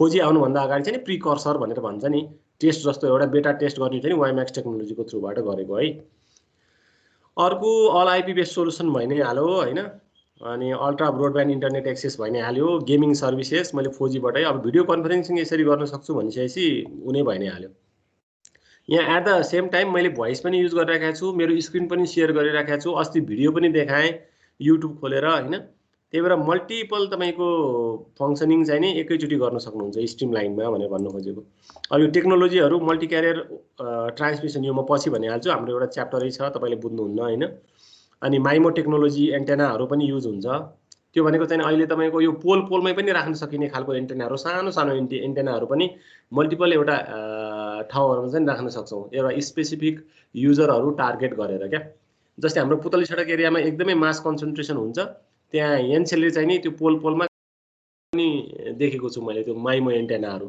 सानो एन्टेना हुन्छ भित्र चाहिँ नि माइमो क्या एकदमै एन्टेनाको चाहिँ नि एरिया नै हुन्छ 64x64 को एन्टेना कति हुन्छ 64x64 भनेको हो त्यतिसम्मको एरिया एन्टेनाहरू पनि आछ के 4x4 मिनिमममा 4x4 साइजको 16x16 को होइन त्यो एन्टेना त्यो ग्रिडमै तपाईँको त्यो एन्टेनाहरू त्यसरी के मल्टिपल एन्टेनाले रिसिभ गर्ने मल्टिपल एन्टेनाले ट्रान्समिट गर्ने अनि कुनै एउटा रिसिभरले फेल खायो भने अर्को रिसिभरमा जुनमा तपाईँको क्वालिटी बेस्ट छ त्यही चिजलाई नै चुज गर्ने क्या त्यति डाइनामिक अब एआई इनेबल पनि आउँदैछ त्यस्तो चिजहरू सबै आर्टिफिसियल इन्टेलिजेन्स इनेबल्सहरू मेसिन लर्निङ एल्गोरिदमहरू लगाएर अलिकति डेभलप हुँदैछ तपाईँको त्यो भन्नुको मतलब चाहिँ इन्टेलिजेन्ट नेटवर्क भनेर आउँदैछ कि अब चाहिँ नि अब एक्ज्याक्टली 4G भनेको चाहिँ त्यसको टेक्नोलोजी चाहिँ नि के हुन्छ भने LTE भनेर पनि भन्छ हैन, लङ टर्म इभोल्युसन्स 4G लाई। अनि अहिलेको यो 4.5G को डाटा क्यापासिटी छ भनेर भनेको थिएँ मैले। LTE एडभान्स पनि भनेर भन्छ क्या अहिले चाहिँ। अब 4G बेसिक त्यसको फाउन्डेसन चाहिँ नि LTE हो हैन। तर अब त्यस पछाडि डेभलप हुने जति पनि टेक्नोलोजी छ 5G को बियोन्ड हो हुन चाहिँ नि, तर त्यो भनेको चाहिँ नि 4G LTE एडभान्स भनेर भन्छ क्या। तर त्यो एक्ज्याक्टली त्यो कुन चाहिँमा पर्छ भन्दाखेरि चाहिँ नि IMT एडभान्स भन्ने टेक्नोलोजीमा पर्छ। त्यो दुईटै पार्ट चाहिँ इन्टरनेसनल मोबाइल टेलिकम्युनिकेसन एडभान्स भन्ने टेक्नोलोजीमा पनि पर्छ। त्यो कसले डिफाइन गरिदिएको त स्ट्यान्डर्डाइज गर्ने भनेको ITUR, इन्टरनेसनल टेलिकम्युनिकेसन युनियनको रेडियो सर्भिसेसले डिफाइन गरेको IMT एडभान्स भन्नेमा चाहिँ नि 4G हाम्रो चाहिँ नि लागि गर्छ है, यो पार्ट चाहिँ नि। अब डाटा रेट्स यहाँनिर हेर्नु त भनिहालेँ नि मैले, which as peak data rates up to 100 Mbps for चाहिँ नि हाई मोबिलिटी भनेर भन्छ उसले हैन। हाई मोबिलिटी भनेको कोही अब बसमा बाइकमा ट्रेनमा ट्राभल गरेको छ भने चाहिँ उनीहरूलाई चाहिँ 100 Mbps सम्म दिन सकिन्छ। त्यहाँ स्विचिङ हुन्छ नि त, फेरि नेटवर्कको स्विचिङ, एउटाले अर्को कल कनेक्सन भइराखेको हुन्छ। तर त्यहाँ हाम्रो यहाँ टेक्नोलोजिकल इन्डबाट हेर्ने हो भने चाहिँ नि एउटा टावरबाट अर्को टावरमा चाहिँ नि ह्यान्डओभर गरिदिइराखेको हुन्छ क्या। ल तेरो युजर यहाँ आइपुग्यो, तैँले सर्भर भन्छ, अर्कोले अर्को भन्छ, अर्को टावरले फेरि अर्कोलाई दिन्छ ह्यान्डओभर हैन। त्यस्तो खालको हुन्छ क्या, तातो आलु खेलेको जस्तै हुन्छ क्या। अब त्यहाँ तपाईँहरू चाहिँ नि मुभ गरिरहनु भएको हुन्छ रिल्याक्स पारामा हैन, हाइवे म्याग्लिफ ट्रेनमा चढेर पनि कल गरिराख्नु भएको हुन्छ, केही फिल हुँदैन तपाईँहरूलाई चाहिँ नि। तर टेक्नोलोजिकली ब्याक एन्डमा यति कन्सन्ट्रेसन पेनिट्रेसन भइराखेको हुन्छ क्या। अब मोबिलिटी युजर, लो मोबिलिटी भनेको चाहिँ जस्तै अब हिँडेरै कुरा गर्ने अथवा चाहिँ स्टेबल युजरहरू, स्टिल युजरहरूलाई चाहिँ 1 Gbps सम्मको डाटा रेट प्रोभाइड गर्न सक्ने क्यापेसिटी राख्छ भन्छ क्या यो स्ट्यान्डर्डाइजेसनले। तर अब टेक्नोलोजिकल इन्टरभेन्सन, तपाईँको डिभाइसहरू युज गरेको, अनि टेलिकम भनेको चाहिँ इन्फ्रास्ट्रक्चर एकदमै के अरे इन्फ्रास्ट्रक्चर डिप्लोइड हुने ठाउँ हो क्या। अब 10 वर्ष अगाडि 2G चलाइरहेको इन्फ्रास्ट्रक्चरलाई एकैचोटि हामीले डिमोलिस गर्न सक्दैनौँ भन्न खोजेको के। त्यसलाई गरेर 1G लाई फालेर 2G अनि 2G लाई फालेर 3G, 3G लाई फालेर 4G आउने होइन क्या कहिले पनि। यति ह्युज इन्भेस्टमेन्ट भइराखेको हुन्छ त्यो 2G गर्दाखेरि, नेटवर्क डिप्लोय गर्दाखेरि हैन, देशैभरि गर्नु पर्यो हैन। अहिले देशभरि लगभग सबैको मोबाइलको मात्र टावर हेर्ने हो भने 6-7 हजारको रेन्जमा मोबाइल टावरहरू छ होला, NTC, एनसेल, स्मार्ट सेलहरू गरेर 6 to 7,000।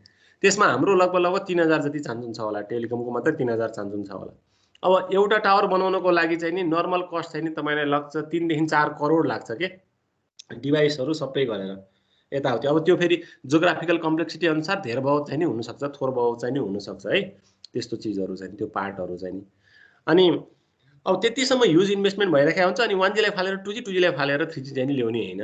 एक्जिस्टिङ तपाईँको सिस्टममा फेरि के हुन्छ भन्दाखेरि पुरानो सिस्टममा पुरानै तपाईँको डिभाइसेसहरू, पुरानै टेक्नोलोजीहरू हुन्छ। अब त्यो एक्जस्टेड हुने चिजहरूलाई नै त माइग्रेट गर्दै नै गएको छ हैन। जुनसुकै टेलको अपरेटरले वर्ल्ड वाइड प्र्याक्टिसै त्यही नै हो, एक्जस्टै हुने चिजहरू चाहिँ नि। जस्तै त्यो कपर वायरलाई अब फाइबरमा लाने हैन। पहिला मोबाइल कम्युनिकेसन पनि कपर वायरबाटै हुन्थ्यो, कनेक्सन बेसै हुन्थ्यो यतातिर हाम्रो मेन स्विचिङ सिस्टम टेलिकम अफिसहरूमा चाहिँ नि। अब त्यस्तो चिजलाई चाहिँ माइग्रेट गरी अल IP बेस्ड सोलुसनहरू भयो, सबै एउटा कम्प्युटरको टर्मिनलबाट कन्ट्रोल गर्न सकिने भयो हैन। त्यस्तो चिजहरू चाहिँ नि माइग्रेट हुन्छन्। तर अब डिप्लोय नै गरेको टावरहरू चाहिँ नि त्यो चाहिँ के हुन्छ भन्दा अपग्रेड हुँदै जान्छन्। That is why we still तपाईँको के हुन्छ भने लाइज इन द तपाईँको spectrum of 2G, 3G, 4G क्या, तिनटैमा क्या। तर तपाईँसँग त्यो 2G, 3G, 4G सपोर्ट गर्ने एउटा डिभाइस चाहिँ नि हुनु पर्यो भनेर भन्नु खोजेको है। ल 4G टेक्नोलोजी भनेको यिनीहरू नै हुन् हैन, LTE हैन। अब यसमा अलिकति स्पेसिफिकेसनहरू छ, त्यो चिजहरू हेर्नु होला हैन। LTE चाहिँ अहिले हामीले गरिरहेको चाहिँ LTE एडभान्स हो। यहाँ LTE एडभान्स लेखेको छैन, 100 Mbps सम्मकै आउँथ्यो हैन। हामीले 4G को सफ्ट लन्च गर्दाखेरि, नेपाल टेलिकमले 4G को सफ्ट लन्च गर्दाखेरि 122 हो कि त्यति Mbps को डाउनलिङको उ देखाएको थियो क्या त्यो बेलामा चाहिँ नि। किनभने थोरै युजरहरू थिए त्यो बेलामा सुरुमा।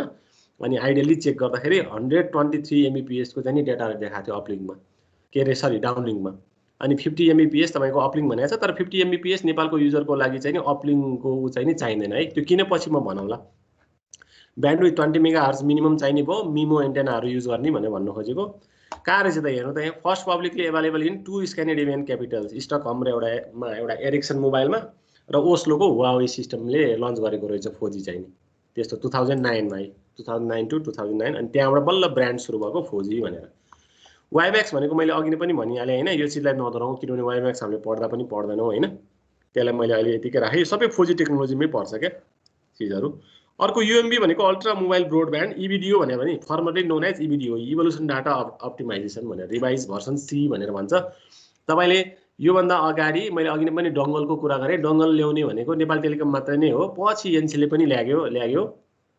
CDMA सेटमा एउटा पेन ड्राइभ जस्तो डिभाइसमा एउटा सिम एट्याच गरेर इन्टरनेट चलाउने, त्यो भनेको चाहिँ एकदमै फास्ट थियो। फेरि त्यो चाहिँ फेरि EBDO भनेको इभोल्युसन डाटा अप्टिमाइज, त्यो बेलामा त्यो डङ्गल चल्दाखेरि फास्ट छ। स्टिल कतिजना युजरहरू अहिले पनि हुनुहुन्छ क्या यो EBDO त्यो डङ्गल चलाउने चाहिँ नि भनेर भन्नु खोजेको। ल कति बजे? हामी 8:05 छ, स्टिल बाँकी छ हामीसँग टाइम होइन। फेरि एकछिन म ब्याक टु द उसमा आएँ, यो ड्यासबोर्डमै आएँ। ल कसैलाई केही सोध्न मन छ भने भन्नुभयो नि हुन्छ। सर अनि त्यो वर्ल्ड लिङ्कको 5G भनेको चाहिँ के हो सर? त्यो 5G भनेको त्यही त 4.5G भन्छ होइन।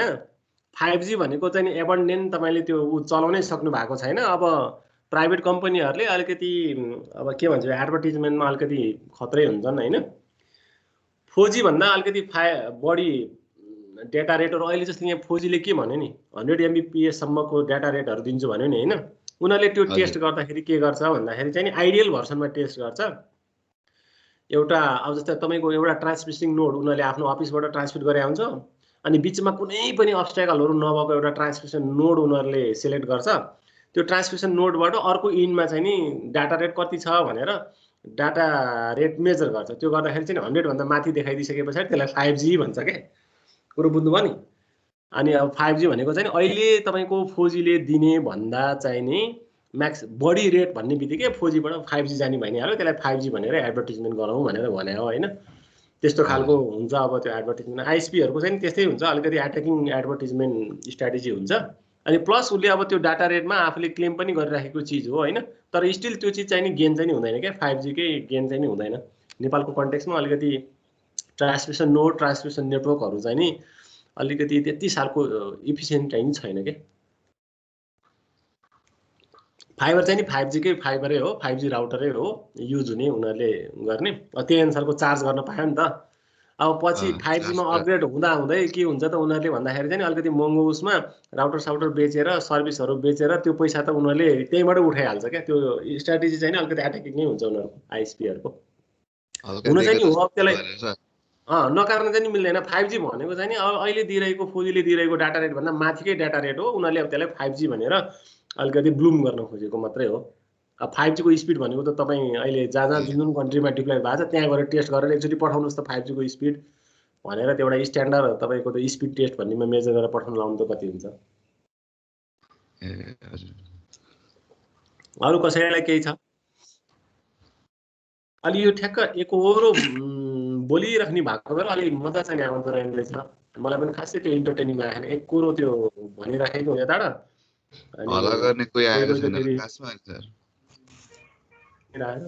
सर एउटा कुरो त्यो भन्नु 3-4 वर्ष पहिला चाहिँ एब्सोल्युट जेरो ब्यालेन्समा नि के भन्छ डाटा चलाइरहेको हुन्थ्यो। त्यो प्रोक्सी हो कि के भनेर त्यसको केही मेकानिजमको बारेमा आइडिया छ भने भनिदिनु। त्यस्तो छैन त्यो, मलाई ठ्याक्क त्यसको चाहिँ आइडिया छैन होइन। अब प्रोक्सी चलाएर त स्टिल अहिले पनि गर्छन् ब्यालेन्सको त्यो के भन्छ बाइपास गरे कि के गरे आइडिया छ कि भन्दिनु। हैन प्रोक्सी भनेको चाहिँ त्यो बाइपास हुने हैन। प्रोक्सी चाहिँ अलिकति अथेन्टिक पनि थियो हैन। तर त्यो चाहिँ अहिले इन्टरनेट नेटवर्कमा चाहिँ प्रोक्सी नचलाऊ पनि भनेर भन्छ हैन। मलाई पनि त्यति त्यो धेरै त्यो एकदम ब्रोड आइडिया चाहिँ मैले पनि प्रोक्सी चलाएर चलाउँथे के त्यो बेलामा। त्यो इन्टरनेट डेटाहरू पनि के त्यो सेटिङमा हाम्रो प्रोक्सी सेटिङमा गएर त्यसरी नै चलाउँथे। हैन कुनै बेला चाहिँ त्यो जेरो ब्यालेन्समा नि चलाइरहेको थियो कि प्रोक्सीले। त्यही त हो, एब्सोल्युट जिरो ब्यालेन्समा पनि चलाउन चाहिने। त्यो प्रोक्सीबाट तपाईँको त्यो नेटवर्क बाइपासै हुने हो अल्टिमेटली। तर त्यो अघि नै भने जस्तो त्यो हाम्रो कल बाइपास गरेर चलाउने त्यस्तो खालको मेकानिजम चाहिँ नि होइन हैन।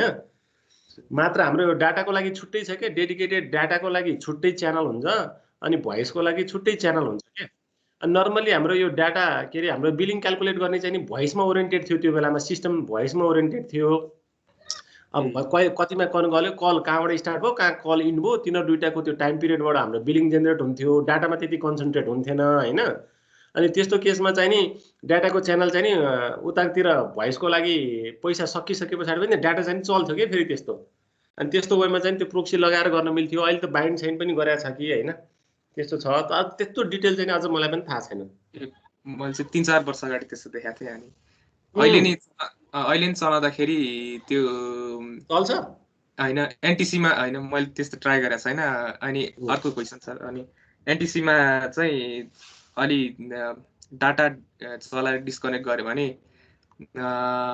चलाएको भन्दा अलि बेसी काट्छ फर्स्टमा चाहिँ अनि त्यसपछि 4-5 मिनट पछि चाहिँ नर्मलै काट्छ त्यो के हो त्यो मेकानिजम यो त ठ्याक्कै यो कस्टमर केयर जस्तो हुने भयो क्या होइन मैले कम्प्लेन गर्ने सर म त्यति होइन मैले होइन बुझेँ मैले हुन चाहिँ नि यो कम्युनिकेसन चाहिँ नि कस्टमर केयरको जस्तो रेस्पोन्स दिनुपर्ने हो भने क्या फेरि म चाहिँ ठ्याक्कै यो मोबाइल कम्युनिकेसनमा भएको भएर मोबाइलमा मात्रै छु बिलिङ हेर्ने छुट्टै पार्ट हुन्छ होइन तपाईँले यो 4G डाटा प्याक लिनुभयो भने ठ्याक्क टोटल सबैको 4G को आउँदैन क्या तपाईँले त्यो राम्रोसँग हेर्नु भएको छैन होला होइन कतिपय तपाईँहरू त अलिकति लिटरेटै हुनुहुन्छ तपाईँहरूलाई थाहा हुन्छ जो लेम्यान हुन्छ नि अथवा चाहिँ नि नर्मली अब इन्टरनेट चलाउने प्याक किनेर भन्ने हुन्छ नि जस्तै 4G को प्याक किन्नु भयो भने 4G मा त्यहाँ उनले लेखिदिइराखेको हुन्छ क्या कन्डिसन्सहरू 4G मा चाहिँ नि अब 4 GB भन्ने बित्तिकै 3 GB चाहिँ तपाईँको 4G बाट अनि 1 GB तपाईँको 3G को उसबाट नेटवर्कबाट हुन्छ है भनेर नि लेखिदिएको हुन्छ कतिपयमा त्यो चिजहरू हेर्नुहुन्न होइन अब एब्सोल्युटली 4G कै प्याक लिने हो भने त्यही अनुसारकै हुन्छ होइन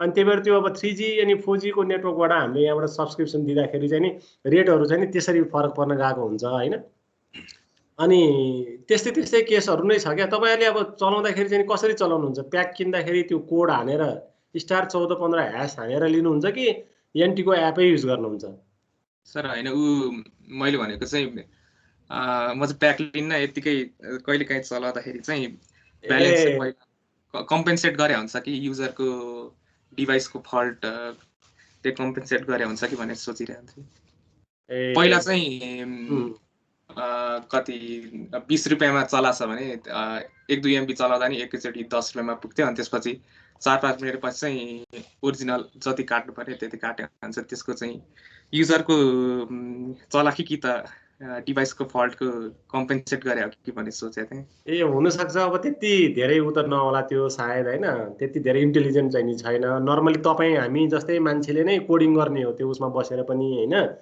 जस्तै यो mobile to mobile balance transfer गर्ने पनि तपाईँहरू जस्तै बसेरै साथीहरू बसेरै टेलिकममा अलिकति धेरै वर्ष बसेका साथीहरू बसेरै कोडिङ गरेर उ गर्ने हो त्यति धेरै त्यस्तो इन्टेलिजेन्ट चाहिँ नि लगाएको छैन होला होइन अब पछि त्यही यस्तै केसहरू आउँछ पछि रिमेडिज गर्दै लानु चाहिँ नि होइन त्यो सबै कोर सिस्टममा कोर नेटवर्कमा हुन्छ त्यो पार्ट चाहिँ नि ठ्याक्क त्यो मलाई त्यति त थाहा भएन त्यो मैले त्यसरी युजरसँग डिल गरेको छैन त्यस्तो केसेसहरूसँग होइन त्यही भएर मैले नि अब एब्सोल्युट एन्सर भनेर चाहिँ दिनु सक्दिनँ है त्यस्तो केसमा चाहिँ थ्याङ्क यू ल अरू कसैलाई 8:13 भइसक्यो है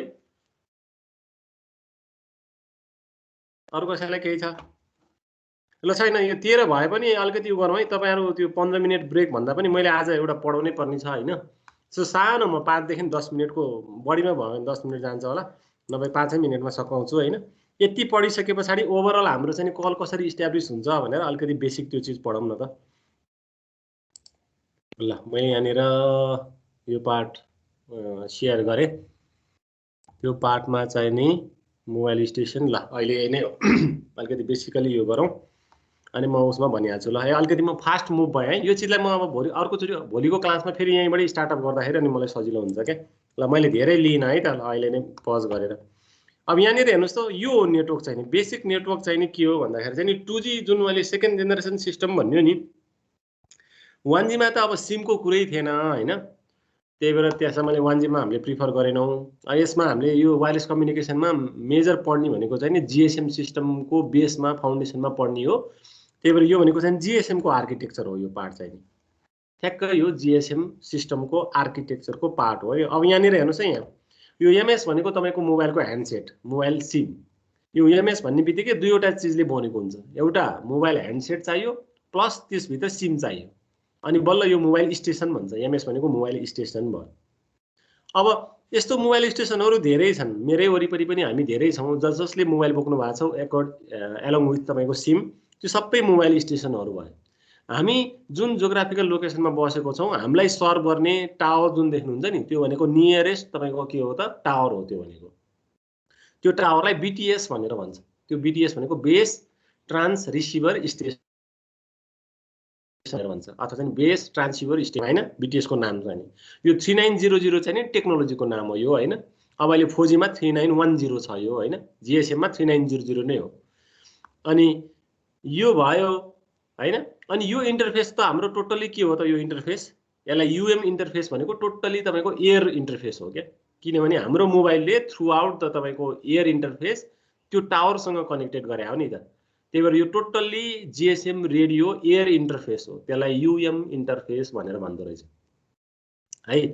अनि यो BTS ले चाहिँ के गर्छ भन्दाखेरि चाहिँ आफ्नो नियरेस्ट लोकेसनमा अथवा चाहिँ आफ्नो कभरेज कुनै एउटा राउटरको एन्टेनाको कभरेज सम्झिनु न ठ्याक्क त्यस्तै हो। BTS एन्टेनाको माथिको त्यो टावरको कभरेजमा भएको यत्रो मोबाइल स्टेसनलाई चाहिँ सर्भ गर्ने काम गर्दो रहेछ भनेर भने है। बुझ्नुस् है यहाँनिर है। आफ्नो कभरेज एरियाको जहाँ आफ्नो कभरेज एरिया डोमिनेन्ट छ त्यो कभरेज एरियामा लाई गरेको अथवा रिसाइड गरेको मोबाइल स्टेसनलाई चाहिँ सर्भ गर्ने जिम्मा चाहिँ त्यो BTS को रहेछ।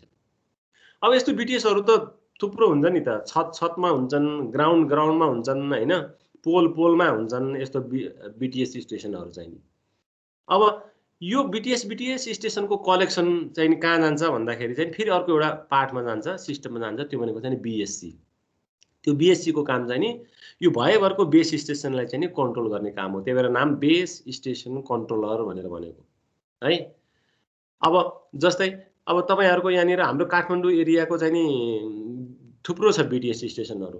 त्यो BTSहरू चाहिँ भएभरको कि त सुन्दारामा आउँछ, कि त हाम्रो बौरमलमा आउँछ, कि त उता जाउलेखेलमा जान्छ क्या। त्यो BSC पनि फेरि थुप्रो हुन्छ। एउटै मात्र देखाएको छ यो BSC थुप्रो हुन्छ। उतातिर फेरि विराटनगरमा गयो भने विराटनगरको BSC ले उता विराटनगरले यता काकडभिट्टाबाट ल्याउने BTS स्टेसनहरू हैन, उता इटरीबाट ल्याउने स्टेसनहरू त्यो सबै BTS स्टेसनलाई अकुमुलेट गरेर विराटनगरमा पनि ल्याउन सक्छ के। त्यही भएर यो मल्टिपल BSCहरू हुन्छ यहाँनिर, त्यो सम्झिनु होला। अब यो मोबाइल स्टेसन त हाम्रो के हो त अहिले भनिहालेँ मैले, टेली डेन्सिटी नै तपाईको 200% भन्दा बढी नागिसक्यो। ल मानौँ न 1 करोड सब्स्क्राइबर छन् भने 1 करोड सब्स्क्राइबरहरू हुन्छन् MS स्टेसनहरू भनेको। अब 1 करोड सब्स्क्राइबरलाई सर्भ गर्ने BTS स्टेसन भनेको टेलिकमको हकमा अहिले 3-4 हजार छन् भनेपछि एउटाको भागमा कतिजनालाई सब्स्क्राइब गर्न के अरे सर्भ गर्न पर्ने रहेछ त। त्यो चिज डिभाइड गरेर निस्किनै हाल्छ हैन। अलिकति इन्जिस्टमा न्युमेरिकल के अरे युनिटरी मेथड लगायो भने। अनि भएभरको त्यो BTS स्टेसनहरूलाई चाहिँ मल्टिपल BSC ले यसरी कन्ट्रोल गर्ने रहेछ। अनि यताबाट आएको जो कल रिक्वेस्टहरू जति पनि कल रिक्वेस्टहरू छ त्यो BTS हुँदै BSC हुँदै फाइनली तपाईले कहाँ पुग्नुहुन्छ भने यहाँ पुग्नुहुन्छ, यो सेन्ट्रल कोर सिस्टममा पुग्नुहुन्छ। यो पार्टमा चाहिँ नि है त्यो सेन्ट्रल कोर सिस्टम भनेको चाहिँ नि MSC हो। त्यो भनेको चाहिँ नि मेन स्विचिङ सेन्टर पनि भनेर भन्छ अथवा चाहिँ नि मोबाइल स्विचिङ सेन्टर भनेर पनि भन्छ। त्यो पार्ट चाहिँ नि यहाँ छ है। एकैछिन है मैले यहाँ लेजरली ल यो पार्ट चाहिँ नि यो पार्ट चाहिँ नि MSC हो, मेन स्विचिङ सेन्टर अथवा मोबाइल स्विचिङ सेन्टर भनेर भन्छ। अब यत्रो मोबाइल स्टेसनहरूबाट आएको ल मानौ कसैले कल इनिसिएट गर्यो रे एट द टाइम अहिले साइमल्टेनियसली कल इनिसिएट गर्ने कतिजना होला नि हेर्नु त, थुप्रो हुन्छन् नि।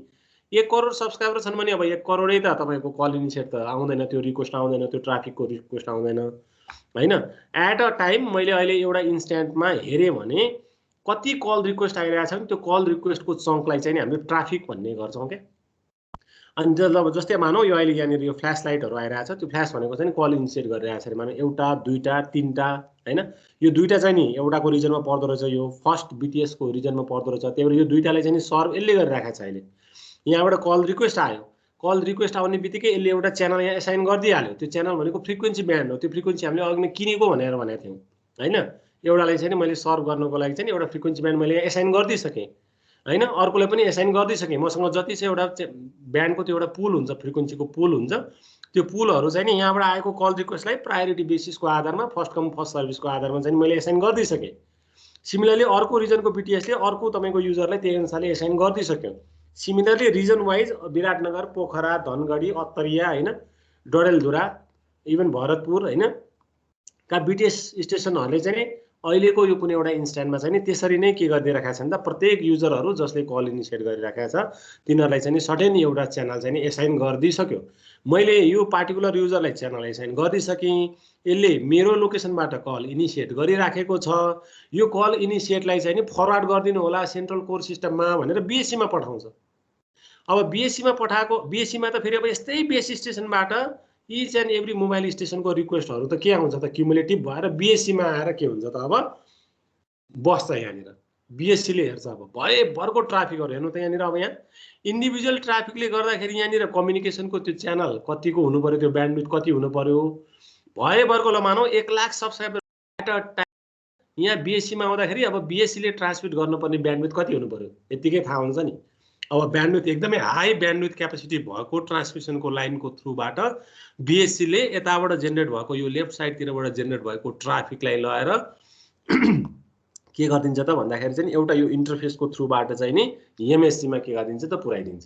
ल मानौ अहिलेको लागि मैले एउटा कल इनिसिएट गरेँ, यो एमएस स्टेसन 1 भन्नेले कल गर्यो, यो यहाँको यो एमएस स्टेसन 2 भन्नेलाई कल गर्यो भने ल यो एमएस स्टेसन 1 ले यो एमएस स्टेसन तपाईको 2 लाई कल गर्यो भने मैले कल इनिसिएट गरेँ, नम्बर डायल गर्छु, मेरो आफ्नै नम्बर कसले कल इनिसिएट गरेको यो नम्बर त यसले यहाँ थाहा पाइहाल्छ। यहाँनिर हेर्नुहोस् है, यहाँ यसले यहाँ थाहा पायो, तर अहिलेसम्म डिकोड भएको छैन। फेरि मेरो आफ्नै नम्बर पनि मैले कलिङ पार्टी म हुँ भने मेरो आफ्नै कलिङ पार्टी यसले डिकोड चाहिँ नि गर्दैन। फेरि मेरो लोकेसनमा भएको एउटा युजरले कल इनिसिएट गर्यो, मैले यसलाई एउटा यहाँ च्यानल दिएँ, माने डिफ्रेन्ट च्यानल हुन्छ भने यो एउटा च्यानलबाट म के गरेँ त यहाँ एउटा कल आएछ यसलाई रेस्पोन्स गरिदिनुहोस् है भनेर बिएससीमा पठाएँ। सिमिलरली अब यहाँनिर अहिले मैले यसलाई कल गरिराखेको छु नि त, अहिले मैले इन्डिपेन्डेन्टली एउटा कलरलाई मात्र हामीले उ गरौँ त हेरौँ त। अब बिएससीले के गर्यो भन्दाखेरि चाहिँ यहाँनिर ठिक छ यस्तै कलहरू कतिवटा आएका रहेछन् त, त्यो कलहरूलाई को ट्राफिकलाई चाहिँ उसले के गर्छ त यहाँनिर क्युमुलेटिभ गर्छ। क्युमुलेटिभ गरेर यो हाई ब्यान्डविथ इन्टरफेसबाट के गरिदिन्छ त एमएससीमा पठाइदिन्छ। अब यहाँ जति चिज हुनुपर्ने हो इनकोड डिकोड अथेन्टिकेट बिलिङ हुनुपर्ने हो सबै यहीँबाट गर्छ उसले। अब एमएससीले के गर्ने भयो त, कहाँबाट कल आयो मेरो नम्बर थाहा हुन्छ, ए यो कलले के अरे यो पार्टीले चाहिँ नि कल गरेको रहेछ, यो नम्बर भनेको ब्ला ब्ला ब्ला 1 2 3 4 कसलाई कल गर्यो हैन, एमएस स्टेसन 2 को नम्बर कति हो उसले त्यहाँनिर डिकोड गर्छ। त्यो रेजिस्टर छ कि छैन, त्यही भएर सिम लिँदाखेरि नागरिकता दिएर 3 पुस्ते विवरण लिएर अनि रेकर्ड गर्नुपर्ने कारण त्यही त हो नि। अनि अघि त्यो अथेन्टिसिटी भनेर जुन त्यो च्यालेन्जिङको कुरा गरेका थियौँ नि हामीले, च्यालेन्जेसको कुरा, त्यही भएर त हो त्यति गर्नु परेको, नभए त सिम त हात बाँड्दै भइहाल्यो नि तपाईँको रेकर्डै नराखिकन कसको नाममा छ भनेर हैन। त्यही भएर त्यो नम्बर अनि त्यो नम्बरबाट डिकोड गरेको यो पार्टिकुलर पर्सनलाई कल गर्ने रहेछ भनेर उसले यहाँनिर डिकोड गर्ने भयो। त्यो डिकोड गर्नुभन्दा अगाडि यो कल लाग्ने र नलाग्ने भन्ने कुराहरू यहीँबाटै डिफाइन हुन्छ। एकछिन पछाडि के तपाईँको यो कल गर्दाखेरि तपाईँको ब्यालेन्सै 0 ब्यालेन्स छ भने कल गर्नुभयो अनि थोरै तपाईँको टाइम इन्टरभल त्यो रियल टाइममा तपाईँले त्यो फिलै गर्न सक्नुहुन्न, त्यो 2 सेकेन्ड 3 सेकेन्डको कुराहरू हैन। पछाडि यदि पैसै छैन भने यो सबै त्यो क्यालकुलेट हुने ब्यालेन्स अनएभाइलेबिलिटी हुने केसहरू पनि यसले यहीँबाट अथेन्टिकेट गर्छ क्या। त्यो अथेन्टिकेसन सेन्टरै हुन्छ यहाँनिर चाहिँ, त्यो अथेन्टिकेसन सेन्टरले बिलिङको कुरामा सबभन्दा पहिला ब्यालेन्सै चेक गर्छ।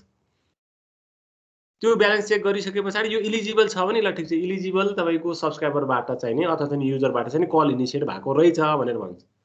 अब कल इनिसिएट त भयो, यहाँसम्म वान वे कम्युनिकेसन भइसक्यो, कल नलाग्दा पनि त्यहाँ कम्युनिकेसन रिसोर्स युटिलाइजेसन हुन्छ and this is totally free of cost for you, तपाईँको सबैको लागि। उसले यो रिसोर्सेस चाहिँ नि बनाएकै हुन्छ, त्यो रिसोर्स त युटिलाइज गरिसक्नुभयो वान वे, तर मैले कुन बेला पैसा लिन्छु भने 2 वे कम्युनिकेसन गराइदिइसके पछाडि मात्रै कल इस्टाब्लिस भएपछि मात्रै पैसा लिन पाउँछु क्या। तर यहाँ रिसोर्स हेर्नु त यो युटिलाइज चाहिँ भइसकेको छ। अब उसले के गर्छ भन्दाखेरि चाहिँ ल डिकोड गरेर यो कल पार्टीको नम्बर चाहिँ जस्तै 2 छ अरे यो नम्बर 1 बाट अहिले कल आएको भने 2 नम्बर कहाँ छ भनेर उसले खोज्छ क्या। त्यो 2 नम्बर भनेको चाहिँ नि अब लिएको हुन्छ नि त हामीले नम्बर, जस्तै काठमाडौँमा बस्ने मान्छेले काठमाडौँमै बसेर सिम लियो भने त्यो काठमाडौँको सिम चाहिँ एचएलआर मा गएर त्यो यो सबै डाटाबेस हो, यो सबै डेटाबेस हो, यो डाटा सेन्टर हो, कोर डाटाबेस। एचएलआर भनेको होम लोकेसन रेजिस्टर भनेर भन्छ। काठमाडौँमा बसेको मान्छेले काठमाडौँमै बसेर काठमाडौँकै टेलिकम अफिसबाट सिम लियो भने त्यो एचएलआर मा के हुन्छ त रेकर्डेड हुन्छ। तर पोखराको मान्छे चाहिँ यहाँ काठमाडौँ पढ्न आएछ, काठमाडौँको सिम लियो भने त तर ऊ त पोखराको हो नि, उसको काम चाहिँ नि फेरि यहाँनिर के हुन्छ भने भिएलआर भने भिजिटिङ लोकेसन रेजिस्टरमा गएर त्यो नम्बर बसिराखेको हुन्छ क्या, यस्तो खालको सिम। अर्को यो एयुसी भनेको चाहिँ अथेन्टिकेसन सेन्टर, ठ्याक्क त्यो भ्यालिड तपाईँको युजरबाट कल इनिसिएट भएको हो कि होइन भन्ने कुरो। अरु EIR equipment identity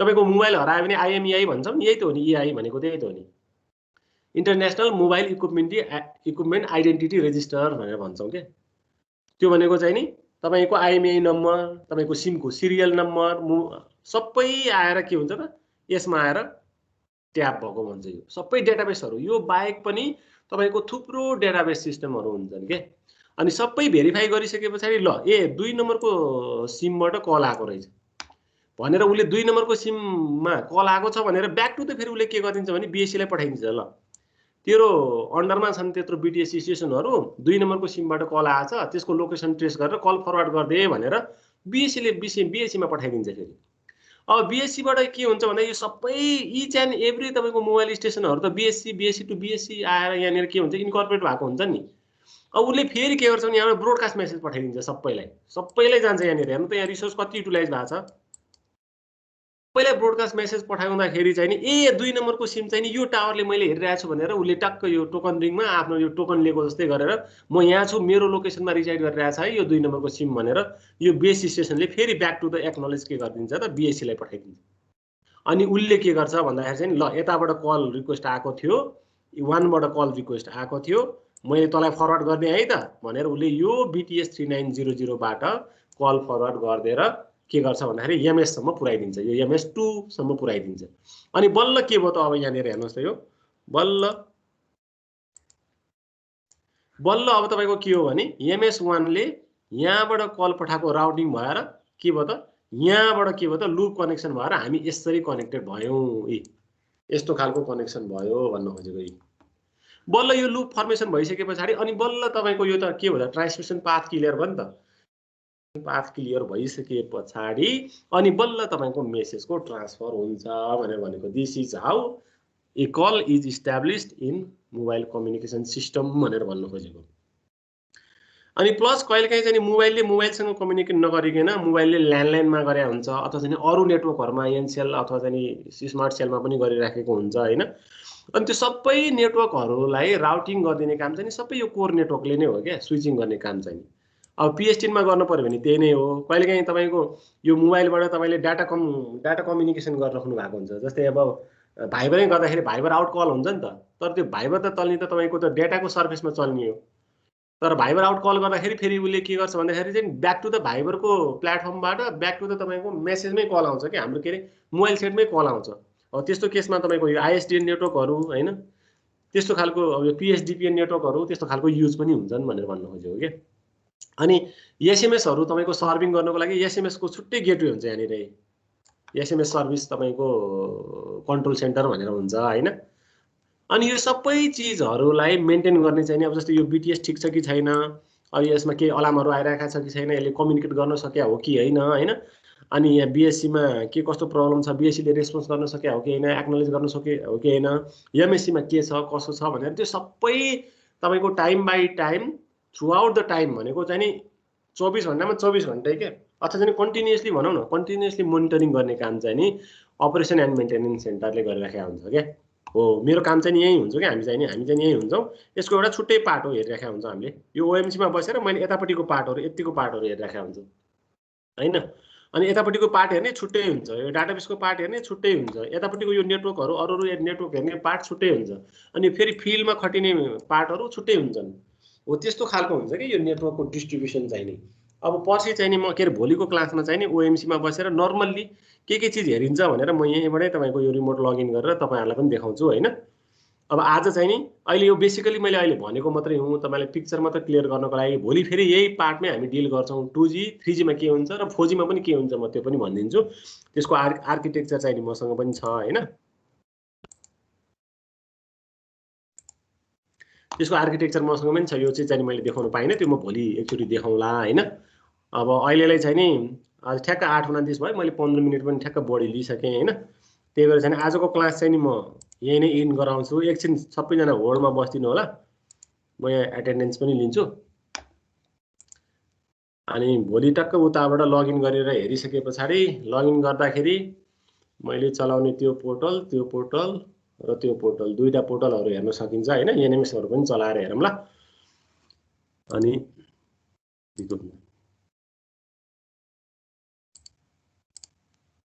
download attendance list. ल आज हामी 25 जना मात्रै छौँ होइन। यो साथीहरू चाहिँ अब एक दिन आउने एक दिन नआउने गर्नु हो भने गाह्रो चाहिँ गाह्रो हुन्छ है।